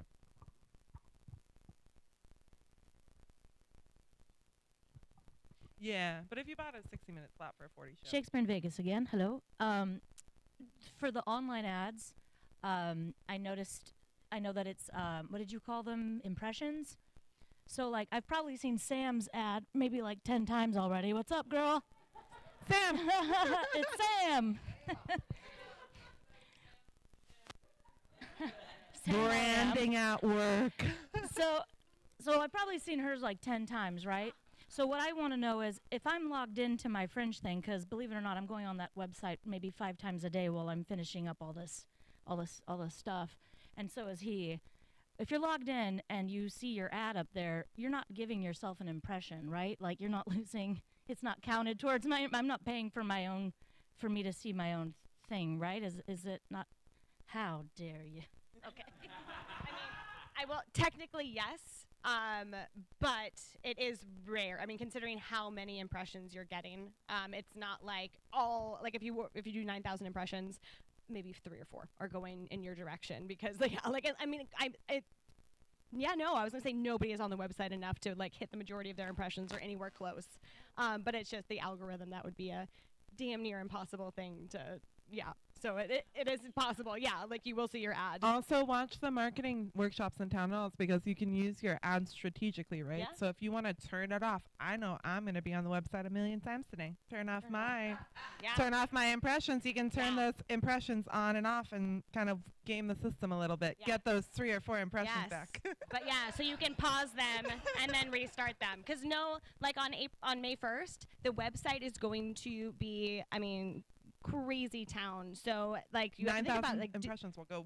do I want to like go through all my impressions on May 1st, or do I want to like maybe hit them in the morning and then pause them for the afternoon so that you don't go through your entire like bucket of impressions in one foul swoop? So yeah, take like pause, unpause, and play with it a while, right? Tickets are on sale for a full month before the festival even kicks off. Then again, May 1st is going to be when the people are going to be big ticket buyers too. So maybe you want them to see your ad because those are the people that are buying a lot. So it just depends on what you want. Hi everyone, Ruth again. I'm still happily divorced. Yes, and I don't mean maybe. So I just wanted to ask, I know we touched upon this in terms of show dates on a poster or our flyer that we're handing out. The QR code obviously will point to that. But in your opinion, is it necessary to put the show dates on as well? Definitely on your postcard and poster, absolutely. But on your ad, not as necessary depending on your size. Because if you have that 8th-page ad, it's like this size. Yeah. And so you might not want to list them all. But, on anything you're handing to somebody as a reminder, make it as easy as they can to remember the date. Okay, excellent. And then a quick follow-up question about the buttons. Will we automatically get one, or do we have to request it? You automatically receive your one button. Okay. And then you can go to Fringe Central on that day and be like, hi, I'm a registered participant. I'd like my button, please. And they'll be like, here. Fabulous. Okay. Thank you so much. Thank you. I'm gonna go back here and then we'll swing back around. I'm just gonna reach over here. Are we going too fast? Okay. Hi, David Paveo again, Adventures in Caregiving. One of the things with caregivers, I ask a lot of questions. So, Good. I'm still okay. The printed guide ad does not have to have the Fringe logo or our theater logo. True. Oh, true. You should reach out to your theater. If you have an agreement with your theater about it, that's different than with us. You don't have to have the Fringe logo on it. Okay, or the online ad, obviously. Nope. Okay. You can have just your little brand. And I would be really shocked if a theater was requiring that, but you should check in if you already have agreed to anything you agree to with somebody else. Make sure you check in with them too. But a printed poster, printed postcard must have those logos. Correct. And Right. usually your theaters will ask for that too, so that it Right. can be branded as well. You know? Right. And again, I'm so sorry. Buttons are still confusing the out of me. Oh, okay. We haven't. Thank you. Also, I'm like thinking about it. It's not a bad idea to have your venue logo on your ad though, because that's really just pointing them back to where your show is. So it's really not a bad idea to have that if it can fit. Yeah, no, absolutely. And But you don't need the fringe logo at all. Yeah. Because it's pretty obvious. Hi, my name is Lily Abokratzley, and I'm producing my solo show called The Fairy Who Cried Gems. It's a collection of folk tales based on the experiences of Indian women growing up in the U.S., and it's really an oral history of Desi American girlhood. My question is about the printed ads and accessibility guidelines. I know that it's really important with accessibility to have like high contrast colors and such, but I was curious if there was any guidance based on the actual physical like inches of the ad on text size that are provided so that we can ensure it's legible once it's actually printed. The spec sheet definitely has some of that, hollywoodfringe.org/ads. And also that is one of the things our guide designer is specifically looking for. So if we see it before we send a proof and we see, oh, that's going to be really hard to read, the red is going to bleed into the black, or like the color, you know, the words are too small, we'll let you know before we send it to print and just cross our fingers. I would also just Google like font size for accessibility, you know, because so many times that's 12 point or 14 point, and points don't change unless you're like pulling it at a different size than that document is. So as long as you're making it in the ads like guidelines, like the templates we have, then you should be able to then just put it in whatever point size you want, pull it, and it'll be at the right size. Any more?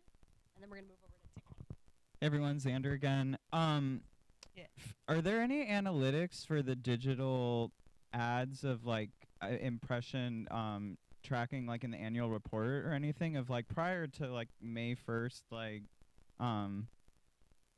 is there any way to see like the web traffic, I guess, like the stats of the web traffic like leading up to Fringe? We have not done that, and I'm going to name that that would be a massive data undertaking. It's an interesting point, but it's not available right now.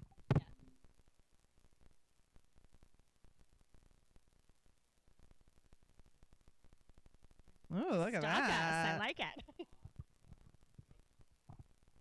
Sponsor us. HFF24.com. Also, we do, we do track the website hits. Get about 1 million on like when we are in the height of the festival, we will see about 1 million hits on our website in June. That is a number we track, and you can track your specific data with your impressions. Like if you go to hollywoodfringe.org. hollywoodfringe.org/my_ads. That is like your ads home base. So that's where you're also going to go to like upload an ad you purchased or check on an ad you purchased. You'll see how many impressions you have left. So you can kind of do some of your own data analysis, like start a spreadsheet and see like, okay, on May 2nd, I went through 142 ads on May, you know, like so you can, like that information is available to you so that you know where your ad's at. And also just think about it. There's like 4 or 5 days that are like you can just really think about it as like weekends are going to have heavier traffic when the festival is open, you know, your big on sale day, the day the festival opens, like those are really going to be it. And I don't know how specific you need to be for your Fringe show. These are really good skill sets to develop if that's how you lean into your skill set as a marketer, if you're a digital marketing person. But if we're saying all of these things and it's going over your head, that's fine. You can also, like I said, be the type of person who sells 400 tickets by talking to 400 people. And there are those people too. And I think that I just want to name that you don't have to be like an expert to do Fringe. Yeah. All right, let's move it over to Carly, right? Yeah. And then we're and then we'll take more questions at the end, y'all. I just want to make sure we get to all of the really important stuff, and ticketing is kind of important. Hi. Oh, should I come on camera? Yeah. Okay, cool. Hi, I'm Carly. I am the communications director for Fringe. I met some of you at the marketing workshop. I just want to talk really quickly about press. So you, on your project page, you can post press releases. There's a tab, and it says press, and then you can go add a press release. If you haven't started writing your press release, I highly recommend you start doing so now, because things are just going to get so busy. We have so many resources for you to learn about writing a press release. So check out the marketing and press section in the supportal, support.hollywoodfringe.org, and the participant packet. So we have things like tips on writing a press release. We have an example press release. We have a list of recommended publications that you can reach out to. With that kind of stuff, I highly recommend just a lot of research, like on Google. Do all sorts of research about who covers theater, who has written about shows similar to yours, or writers that fit into your show's content or your story that might not necessarily be theater writers, but that might think that your show is an interesting thing that they can cover. So just get creative with it, because these people are getting so many press releases. So just make sure to think creatively about who you're reaching out to. If you didn't catch the marketing and ticketing workshop a couple weeks ago, I highly recommend you check it out on our YouTube, because our panelists had some amazing tips on press. So definitely check that out.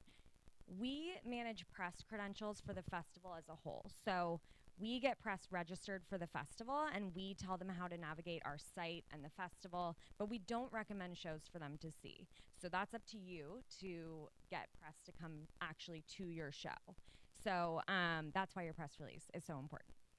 And keep on top of your email, because when they want to go to a show, they will recommend, or they will request a ticket, and that will be sent to the primary contact on the project. So you'll get that as an email, and then you'll be able to accept them, give them a comp, which we will go over in more detail in tomorrow's web session. So I'm not going to go over that right now, but just stay on top of your email. I think that's it. I kind of just speed rounded that. Yeah, it was good. We're running out of time, so you really did great. That's all for me. Yeah. Thank you, Carly, our wonderful communications director.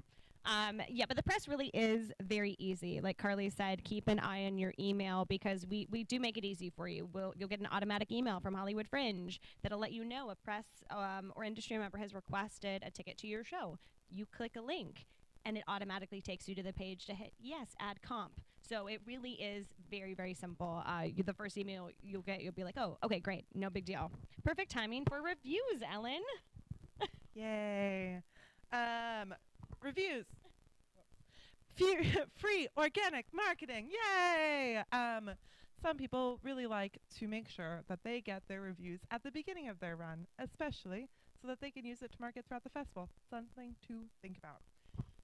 So press will review on pages and sometimes on the HFF site. So a review on the Fringe site is just as important sometimes as getting those articles and those things, because you can take a poll quote from anywhere. Okay, a certified review. That means that we can confirm that they purchased a ticket through the Fringe site. We encourage preview audiences to review and make it a part of your closing speech. So you're finished your first show and being like, hey friends, this is my first performance. Please review my show. It means so much to me. And usually they're going to pull it out of their phone right there, because we send them an email saying, please review the show. And you can literally have them do it while they're sitting there. It's great. Hostage? Are you? You don't have to hold them hostage, but just say, why don't you come join me for a drink at the Plunge? And while you're waiting for your drink, why don't you write a review on the Fringe site? I love it. And people literally will. People want to help you. So ask them for help. Patrons will, I already said that. You can use these reviews to market the next run of your show, and people will be searching for shows to use this in the future. So it's such a good thing to have your audience be able to say these nice, wonderful things about your show. Yeah, that's it. I was just going to name, we've been to so many other Fringes, and sometimes we'll go and we'll see our Hollywood Fringe babies, and they have so much more press on their site because of the reviews that you're able to garnish through Hollywood Fringe's site. It is really important for that next run to be able to pull that and be like, at Hollywood Fringe, I had 5 reviews that had these amazing quotes, you know what I mean? And it really does mean something when you go and tour your show. It gives you a web presence, too. Think about the way Google, you have so many different things that people are writing about you and your show that lives forever. You can also turn reviews off. It's an all or nothing thing, though. We're not going to take it down just because you don't like it. That being said, if it breaks our code of conduct, we will take it down, okay? But for any other reason, no, sorry. But you can, if you receive that review or something, be like, okay, maybe I'm not ready. Maybe I'm workshopping this work and I'm not ready to get feedback. Totally okay. We'll turn off those reviews as a whole. If you have any issue with a review, email support@hollywoodfringe.org and we will help you out. Can I note a bot thing? It, like Ellen said, conduct, like absolutely, if something breaks our code of conduct, like if a cast member is misgendered, if there's certain things we can absolutely take down and we'll remove the review, no questions asked. Additionally, the internet has this fun thing called bots. Occasionally we'll get somebody who just hacks into our website to sell Viagra or, you know, whatever it is. So I want to name that, like, if you're like, that doesn't seem real, email support and we'll take it down immediately. It's not like it's happening all the time, but we do live in a world where the digital scene is a little taken over. So we'll fix that if that happens. Let's talk about marketing, okay? Everybody good to move on? Marketing is a part of producing that you don't want to push until the last minute. Right now, you should be thinking and starting to really start that ticket on sale strong. Starting May 1st, you should really have your assets together. A lot of people will build out like a Google folder where they will keep things, and then they can send it to like, hey, friend from my improv class, do you mind sharing this post? Here's a link to it. You know what I mean? Like, there's so many ways that you can get people's eyes on your work for free and do it. It is so guerrilla marketing and like community grassroots marketing is such a part of the Fringe ethos, and it's really what is going to get butts into seats, because if somebody is recommending your show or recommending your talent, it is going to make it so much easier for somebody to come in without that like prior knowledge of you. Fringe Run marketing. We have tons of marketing opportunities through the Fringe. Check out the marketing blog where we're going to go into all the details on these programs, but I'm just going to run through them, okay? So hollywoodfringe.org/news is where you're going to want to make sure you grab the links to all these things. It was also in your participant newsletter, so another reason to check your email. Yes. Basically, if you don't read them every week from now on, you're going to miss stuff, and it's going to affect your show. Busking on Hollywood Boulevard, brand new. We've never done this before, but this is going to be, so of course we have a blog about all the rules and regulations for you to do it on your own. It's a lot though, because really what you want to do is make sure that you're busking or performing in community with all the other street performers that are there, all the other vendors. And so we're going to do that work for you. We're going to make those relationships and have this little spot where you can come, you can have people with you marketing your show, you can have that built-in support system. So make sure that you sign up for that. Those will be on Saturdays and Sundays. You can do it any other time that you want, or even while we're running that program. Just please don't interrupt that person that signed up for that specific spot. And please make sure that you're maybe a little bit further away. And we'll work that out with you then that day. And you can do this anywhere, right? So in Los Angeles, it's legal for you to do street performance. There's just some regulations about how you do things and how you're selling things so that it doesn't blend into some other things. Like you can't play hurdy-gurdy, for instance. Who knew? Who knew? Hurdy-gurdy, illegal. Not, it's like an accordion. Like it's like, but yeah. It's something to do with that, but it's not. I don't know. I think somebody with a hurdy-gurdy really pissed off a politician. Which is a great reminder to like follow the rules, be a good neighbor, so that you don't get Fringe banned from busking. You can sponsor a drink at the opening night party. Super great way for you to be able to help put a little money into what we do for Marketing Fringe. So know that that money is going to go back into the festival. But it's also a great way. We're going to have just a couple of drinks that'll be featured at that party. It's a great way for you to be able to get people. We bring in our industry people that night. It's a lot of people's audiences that are coming that night. So it's a good marketing opportunity. Fringe Cabaret, another place that we try and bring in industry to see snippets of shows so that they can decide what they want to go see. We're doing 5? 4 of them. So we're doing 4 of them this year. This is something that you really want to sign up for now. Slots are limited, and it is slightly curated to make sure that it is a really good time. So it's not like curated based on content, but more on how it flows throughout the night to make sure it's not 10 dead dad stories in a row or something, because it could be. And this is Fringe. Fringe Lightning Round, another great way for you to be able to get that like social media presence. There's some information on the blog, but basically you show up, we ask you some questions really quickly, you get filmed doing it, and then you get on our social media. Do it. It's fun. It's really easy. You can also bring on during that time, you can bring your poster and postcards to Fringe Central to make sure that they're up. Runway. This is the time, if you have like a show that has some really highly designed pieces, this is where we ask you to submit. If you're just wearing street clothes, please don't do Fringe Runway. You're taking away an opportunity from artists who worked really hard on their costumes, okay? So make sure that you're submitting a costume or 2 costumes, maximum of 2, that want to walk down the Fringe Runway, and it's a show that is judged by audience, and it will be this really wonderful place where you can win some awards for having the best Fringe costumes. Oh my God, sorry. Provide discounts to the Commissioners Club members and volunteers. This is a great way. Again, we said the people that are donating to Fringe and the people that are donating their time to Fringe, both very important, are the people that see the most shows at Fringe. So it's really a good way to get on their radar. It's really a good way for you to be able to get them plugged into your work. So many of our volunteers, I'll be like going to see a show that I missed at like the 2021 Fringe, and I'll be in line and I'll be like, oh, it's you. And it's usually a Fringe volunteer member. It's crazy. They are very, very dedicated Fringe people. There's not that many of them, and it's a great way to say thank you. I also want to re-mention our postcards and posters, and I kind of want to talk a little bit really quickly about etiquette. Is it a good idea to be standing on Hollywood Boulevard and just handing out postcards without any conversation? Probably not. How many of you guys have walked down that and been overwhelmed by that? It's not great.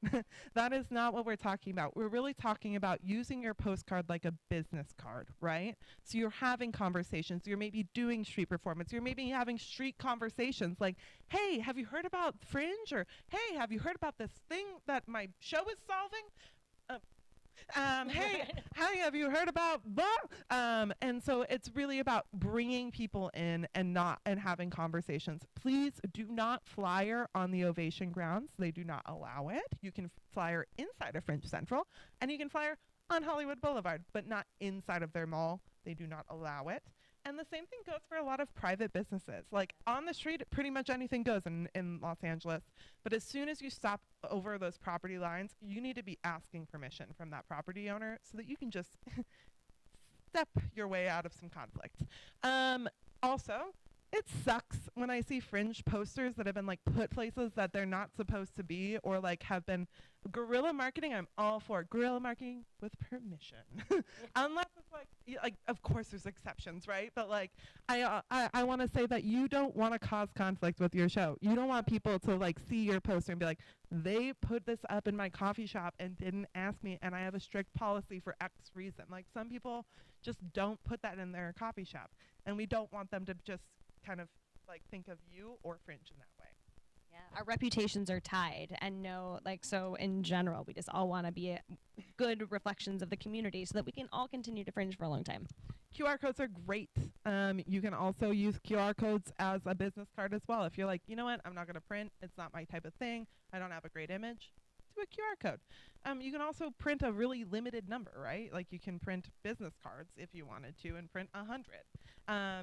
There's some ways that you can do this, and that fit your ethos and how you want to do things. There's discounted options for printing in the participant packet from Minuteman Printing and Arnold the Printer. They're great, and it is local, and that's always helpful because then you don't have to wait for that long shipping time and work with somebody that's not here. Postcards can be dropped off at Fringe Central on May 11th and 12th from 2 to 6 p.m. and one poster. Not a million posters, one. We don't have that much real singular. estate. 11 by 17 or smaller. This is not a movie poster, y'all. This is a theater poster that there's going to be a wall of. 11 by 17 or smaller, please. And anytime during opening hours starting May 15th. Remember to include the Fringe logo, hollywoodfringe.org/branding. We have the one with the dates. We have the one without the dates. We have it in black. We have it in white. We have it as AI. We have it as PNG. Change the color if you want to. Yeah, just make it pink. I don't care. Don't cover up other people's flyers. It's so rude. It hurts their heart and it hurts ours, and it's a good way for us to feel like you're not very nice. places for posters and postcards may also be available at your venues or businesses. You just got to ask first. And most people are like, yeah, of course. Or they're like, oh, not there, it's this way, you know?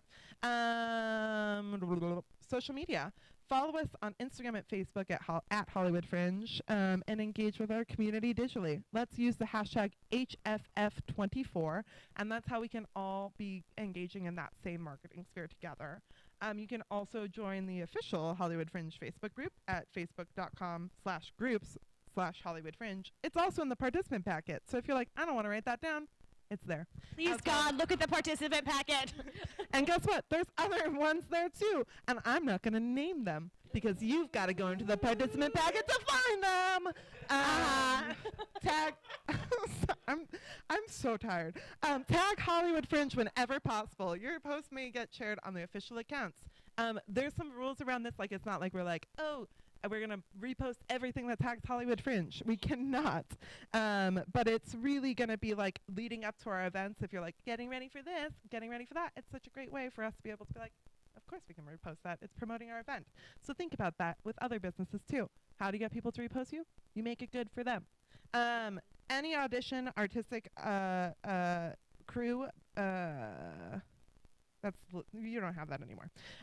We don't have a full-time social media manager. It's us, and it's a lot. So also know that if something gets missed, it's because of that. Personal. It's us. It's the two of us. We do a lot. And if you have questions about social media or about anything, remember you can always email support@hollywoodfringe.org. Maybe we do a little blog with social media etiquette. Would that be a fun marketing Yeah, blog? we're gonna skip through this, through that.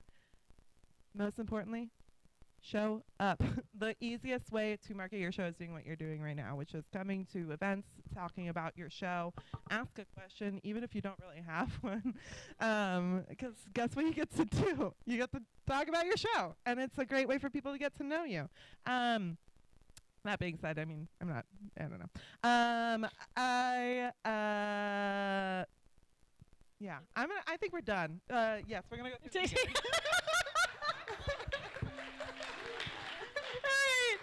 Ticketing, last thing. I feel like Ellen jumped the gun. You still have one more section, y'all, but I promise it's going to be simpler.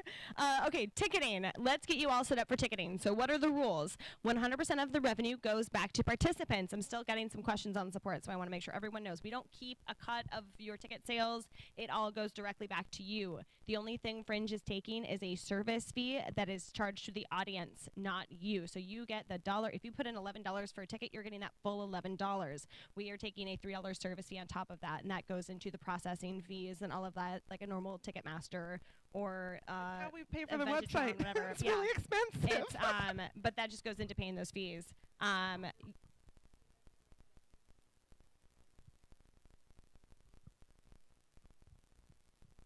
That is correct. Yep. And then, but if you do a pay what you or a free ticket, know that there is no service fee on top of that. There's no, so we're not adding a fee to a $0 ticket. It's only for anything actually processed. So if money is processed through the site, that's where the service fee comes into play.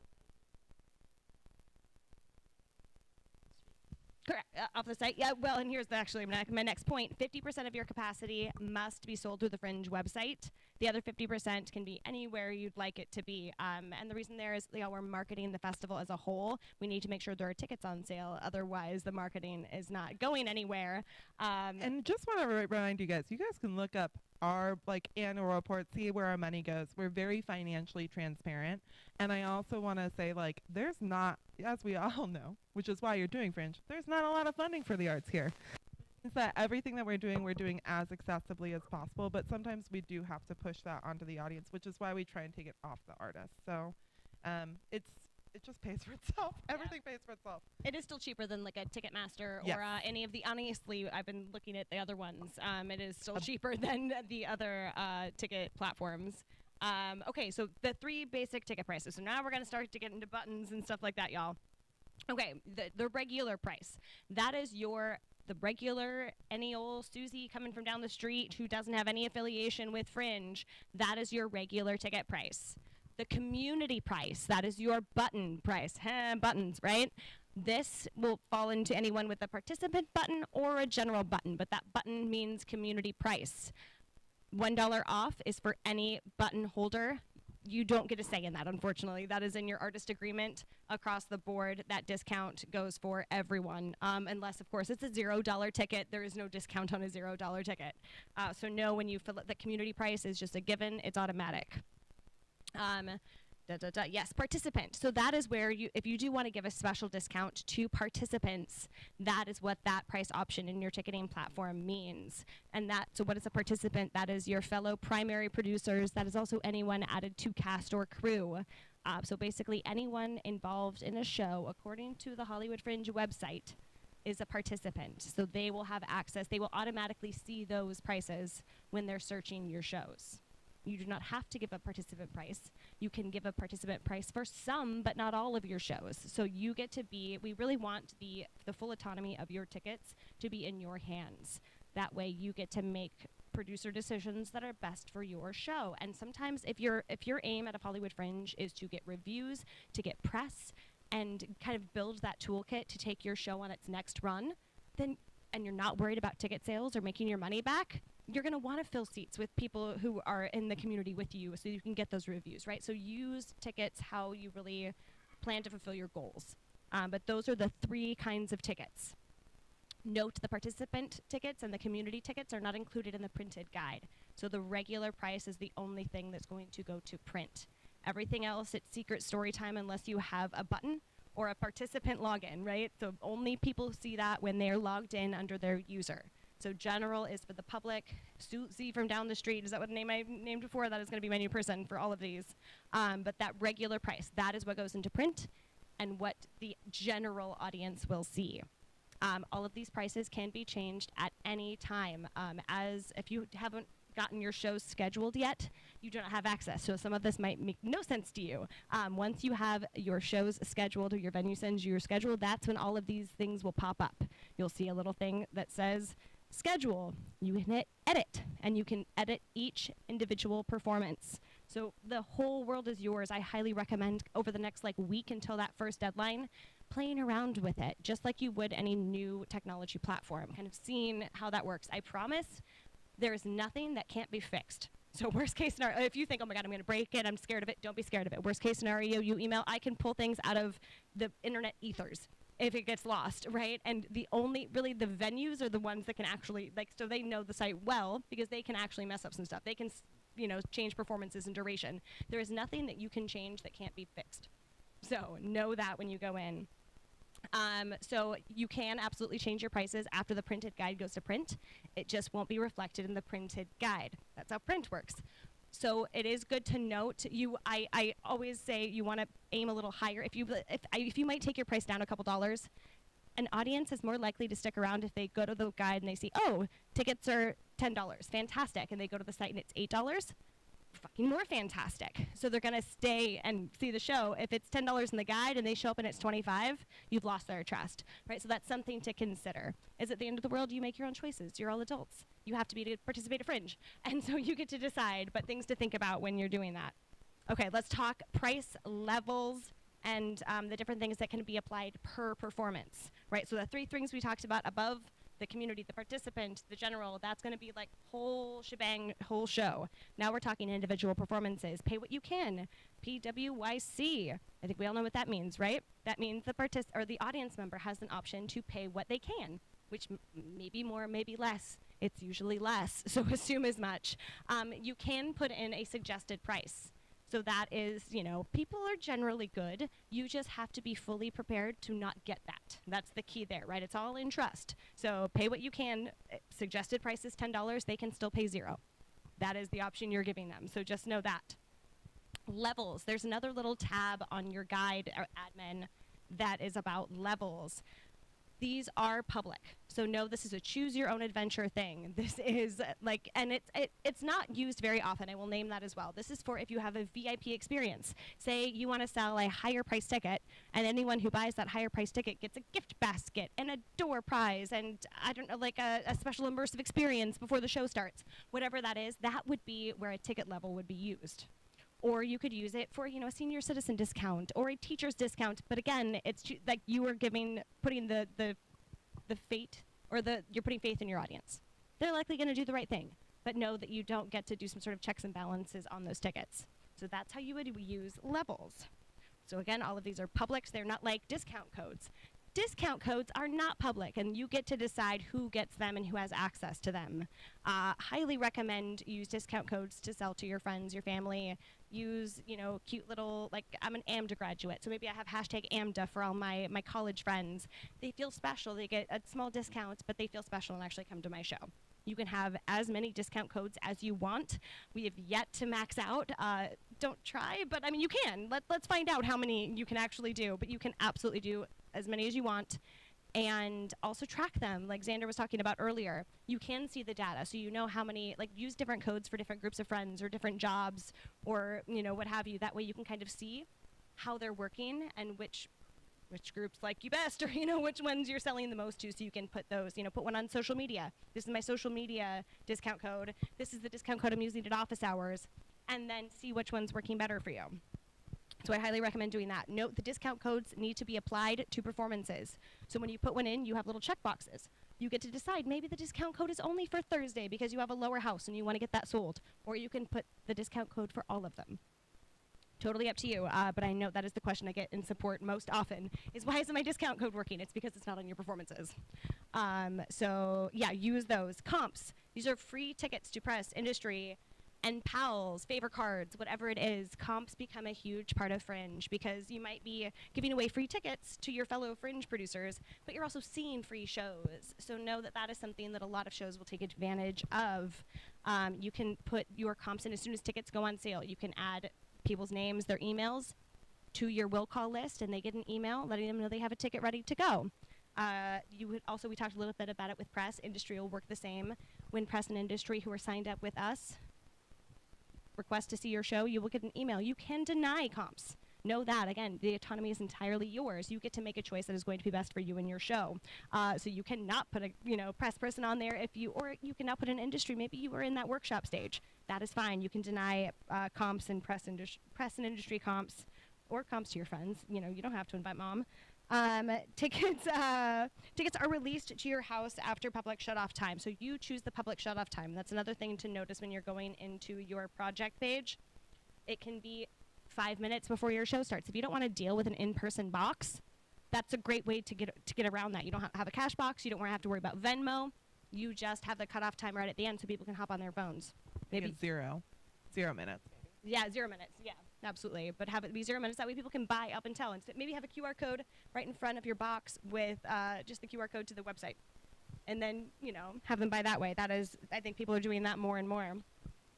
Your will call list is available on the website as well. So if you do, maybe you want to do it a little more like old school, and you want to print it out will call to hand to your box office manager, because maybe you have a fancy box office manager. So then you'd set your time at like 3 hours. You print the list, you have it ready to go, but the will call list is available on your project page. You can also download the patron information. Know that that's something that's going to be more helpful later, but it's yours. We ask patrons when they're buying tickets to all of your shows, would you like to share your contact information with the artist? 99% of them say yes, and then they're added to your personal CSV, so you get to keep your audience base. So that way, as you can write them later and say, hey, would you write a review? You can write them next month when you have another show, next year when you have another show. These are your audience, so use them wisely, right? None of us like to get spammed with emails. We'll take questions at the end.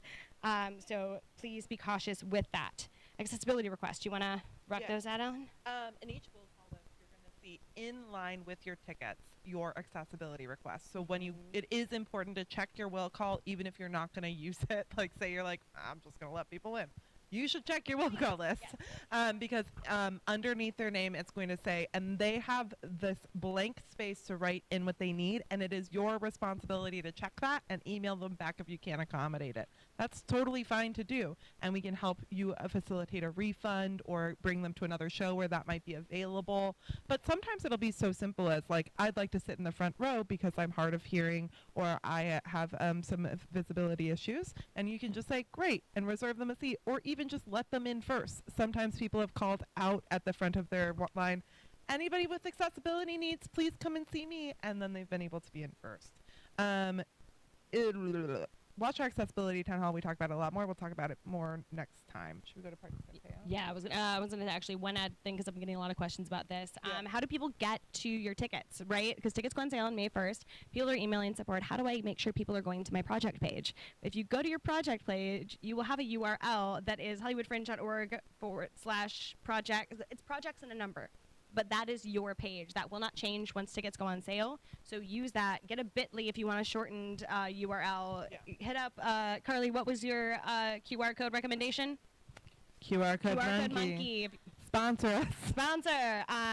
Yes, and additionally, we'll have an iPhone app back. No Android yet. Sorry, specifically, Matt Quinn, I know you really want that Android. So we will have the iPhone app. We'll have an in-person box office at Fringe Central. We also have a phone that is running in May and June, and that information will be on our website and printed guide. There's also tons of ways to search for shows. So additionally, of course, give them your link, but also for general audience, because again, we're pushing people to the site so that they buy tickets to shows that they don't know they want to see yet. We will have a scheduler where they can look at times and dates based on where they're at when they're free. We have categories that they can search through. We have different accessibility flags they can search through. So just tons of ways to make the audience have a really easy experience to find a show that is going to be right for them. Participant payout, and then we'll jump into a few questions. The good news is we're going to plunge after this. You can ask us questions after. Participant payout, you will get all of your monies at 7 days after the festival closes. So this is all at the end, because remember, we're still doing refunds and exchanges, and we want to make sure all of that's wrapped before we get to payout. So a check will be sent within 7 days of the festival close after you have requested it. So no, oh my God, I've moved since I registered my show. When the festival ends, we will send you information on how to give us your most current address and all of the information we need to send you a physical check. So no, those couple days, it usually happens 2 days after the festival ends. We don't wait long. Yeah, I think it'll be right away because we're going to be closing our office for the holiday that weekend. So you need to, that's exactly it. So remember, you can't get paid if you don't request it, because we need a couple of things from you. We need that updated address. We need to know how many tickets you sold at the door. We need the data to be able to know what's happening and be able to give advice. So you need to request your check, or else we can't pay you. So please make sure that you're checking your email now through the festival. All of this goes through your email. Every step is laid out there, and support will be ready to answer any questions when that time comes as well. Yeah, and we won't let you forget. We're not going to try to hide. Like, we keep all of the money. We're not paying it for you're going buying yachts. You know, like it'll be held. So know that we're not going to try to let you forget it. Somebody just like cashed a check from like 2021 or something recently. 2016, not that long ago. Yeah, we're not going to be jerks. But what we are going to say is, please don't make us do that, because that affects our budget and it sucks. So we will bug you. Okay, we have time for 2 questions. Really quickly, let's make sure we get the chat, because our interpreters are going to have to leave at 9 in 2 minutes. None yet. Brilliant. I would love to get 2 if they're the most general questions. Is there any very, very general? It's going to be applying to everyone, because afterwards we're going to be here for like 30 minutes and we can ask. Yeah. Is there anyone who can't stay? Maybe like make sure if anyone cannot make it to the plunge, we'll take your questions. Fantastic. Okay. Pretty relevant. Okay, perfect. And then, because remember, we'll be there for the next hour probably.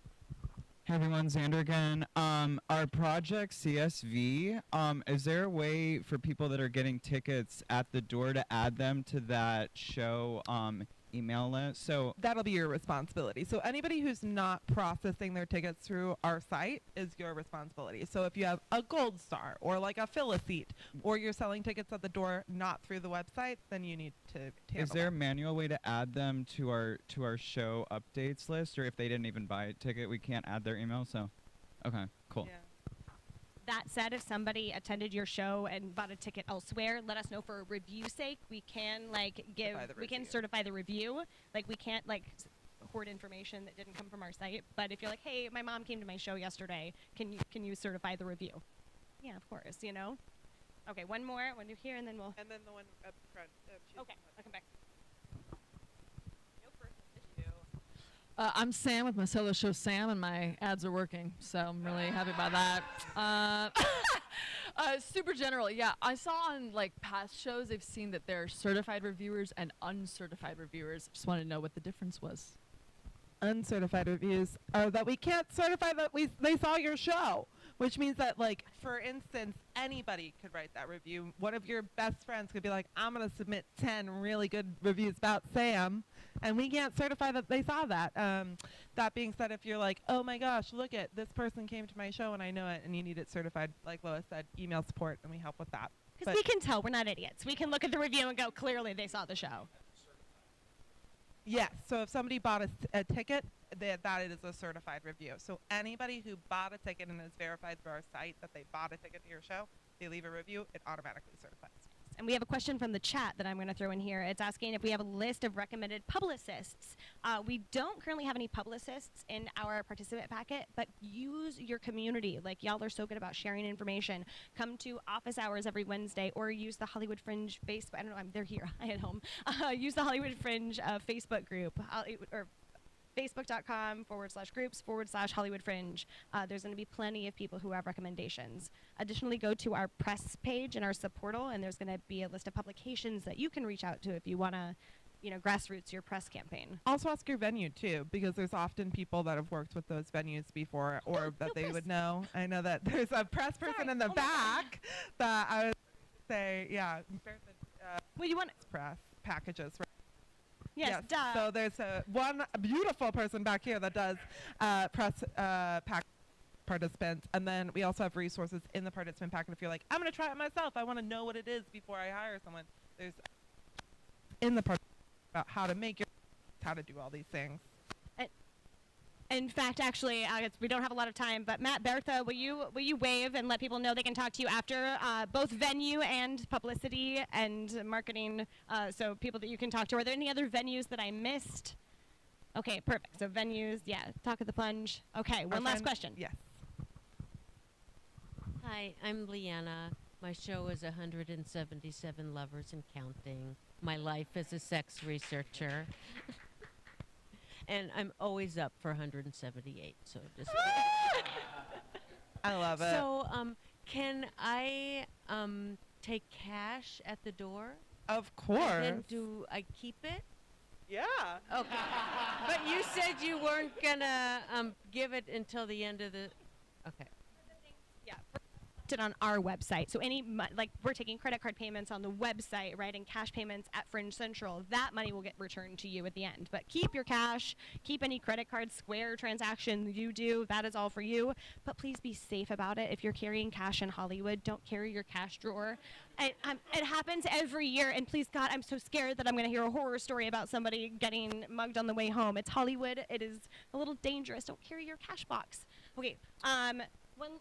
No, we gotta go. We gotta go. I'm yeah. sorry, but we're gonna be here. Anybody is in the room can come and talk to us. We're gonna all talk. We also have one more town hall. Don't forget, we have another workshop, and then we have another town hall, which is gonna be so much more in detail about what you're gonna be worrying about in May.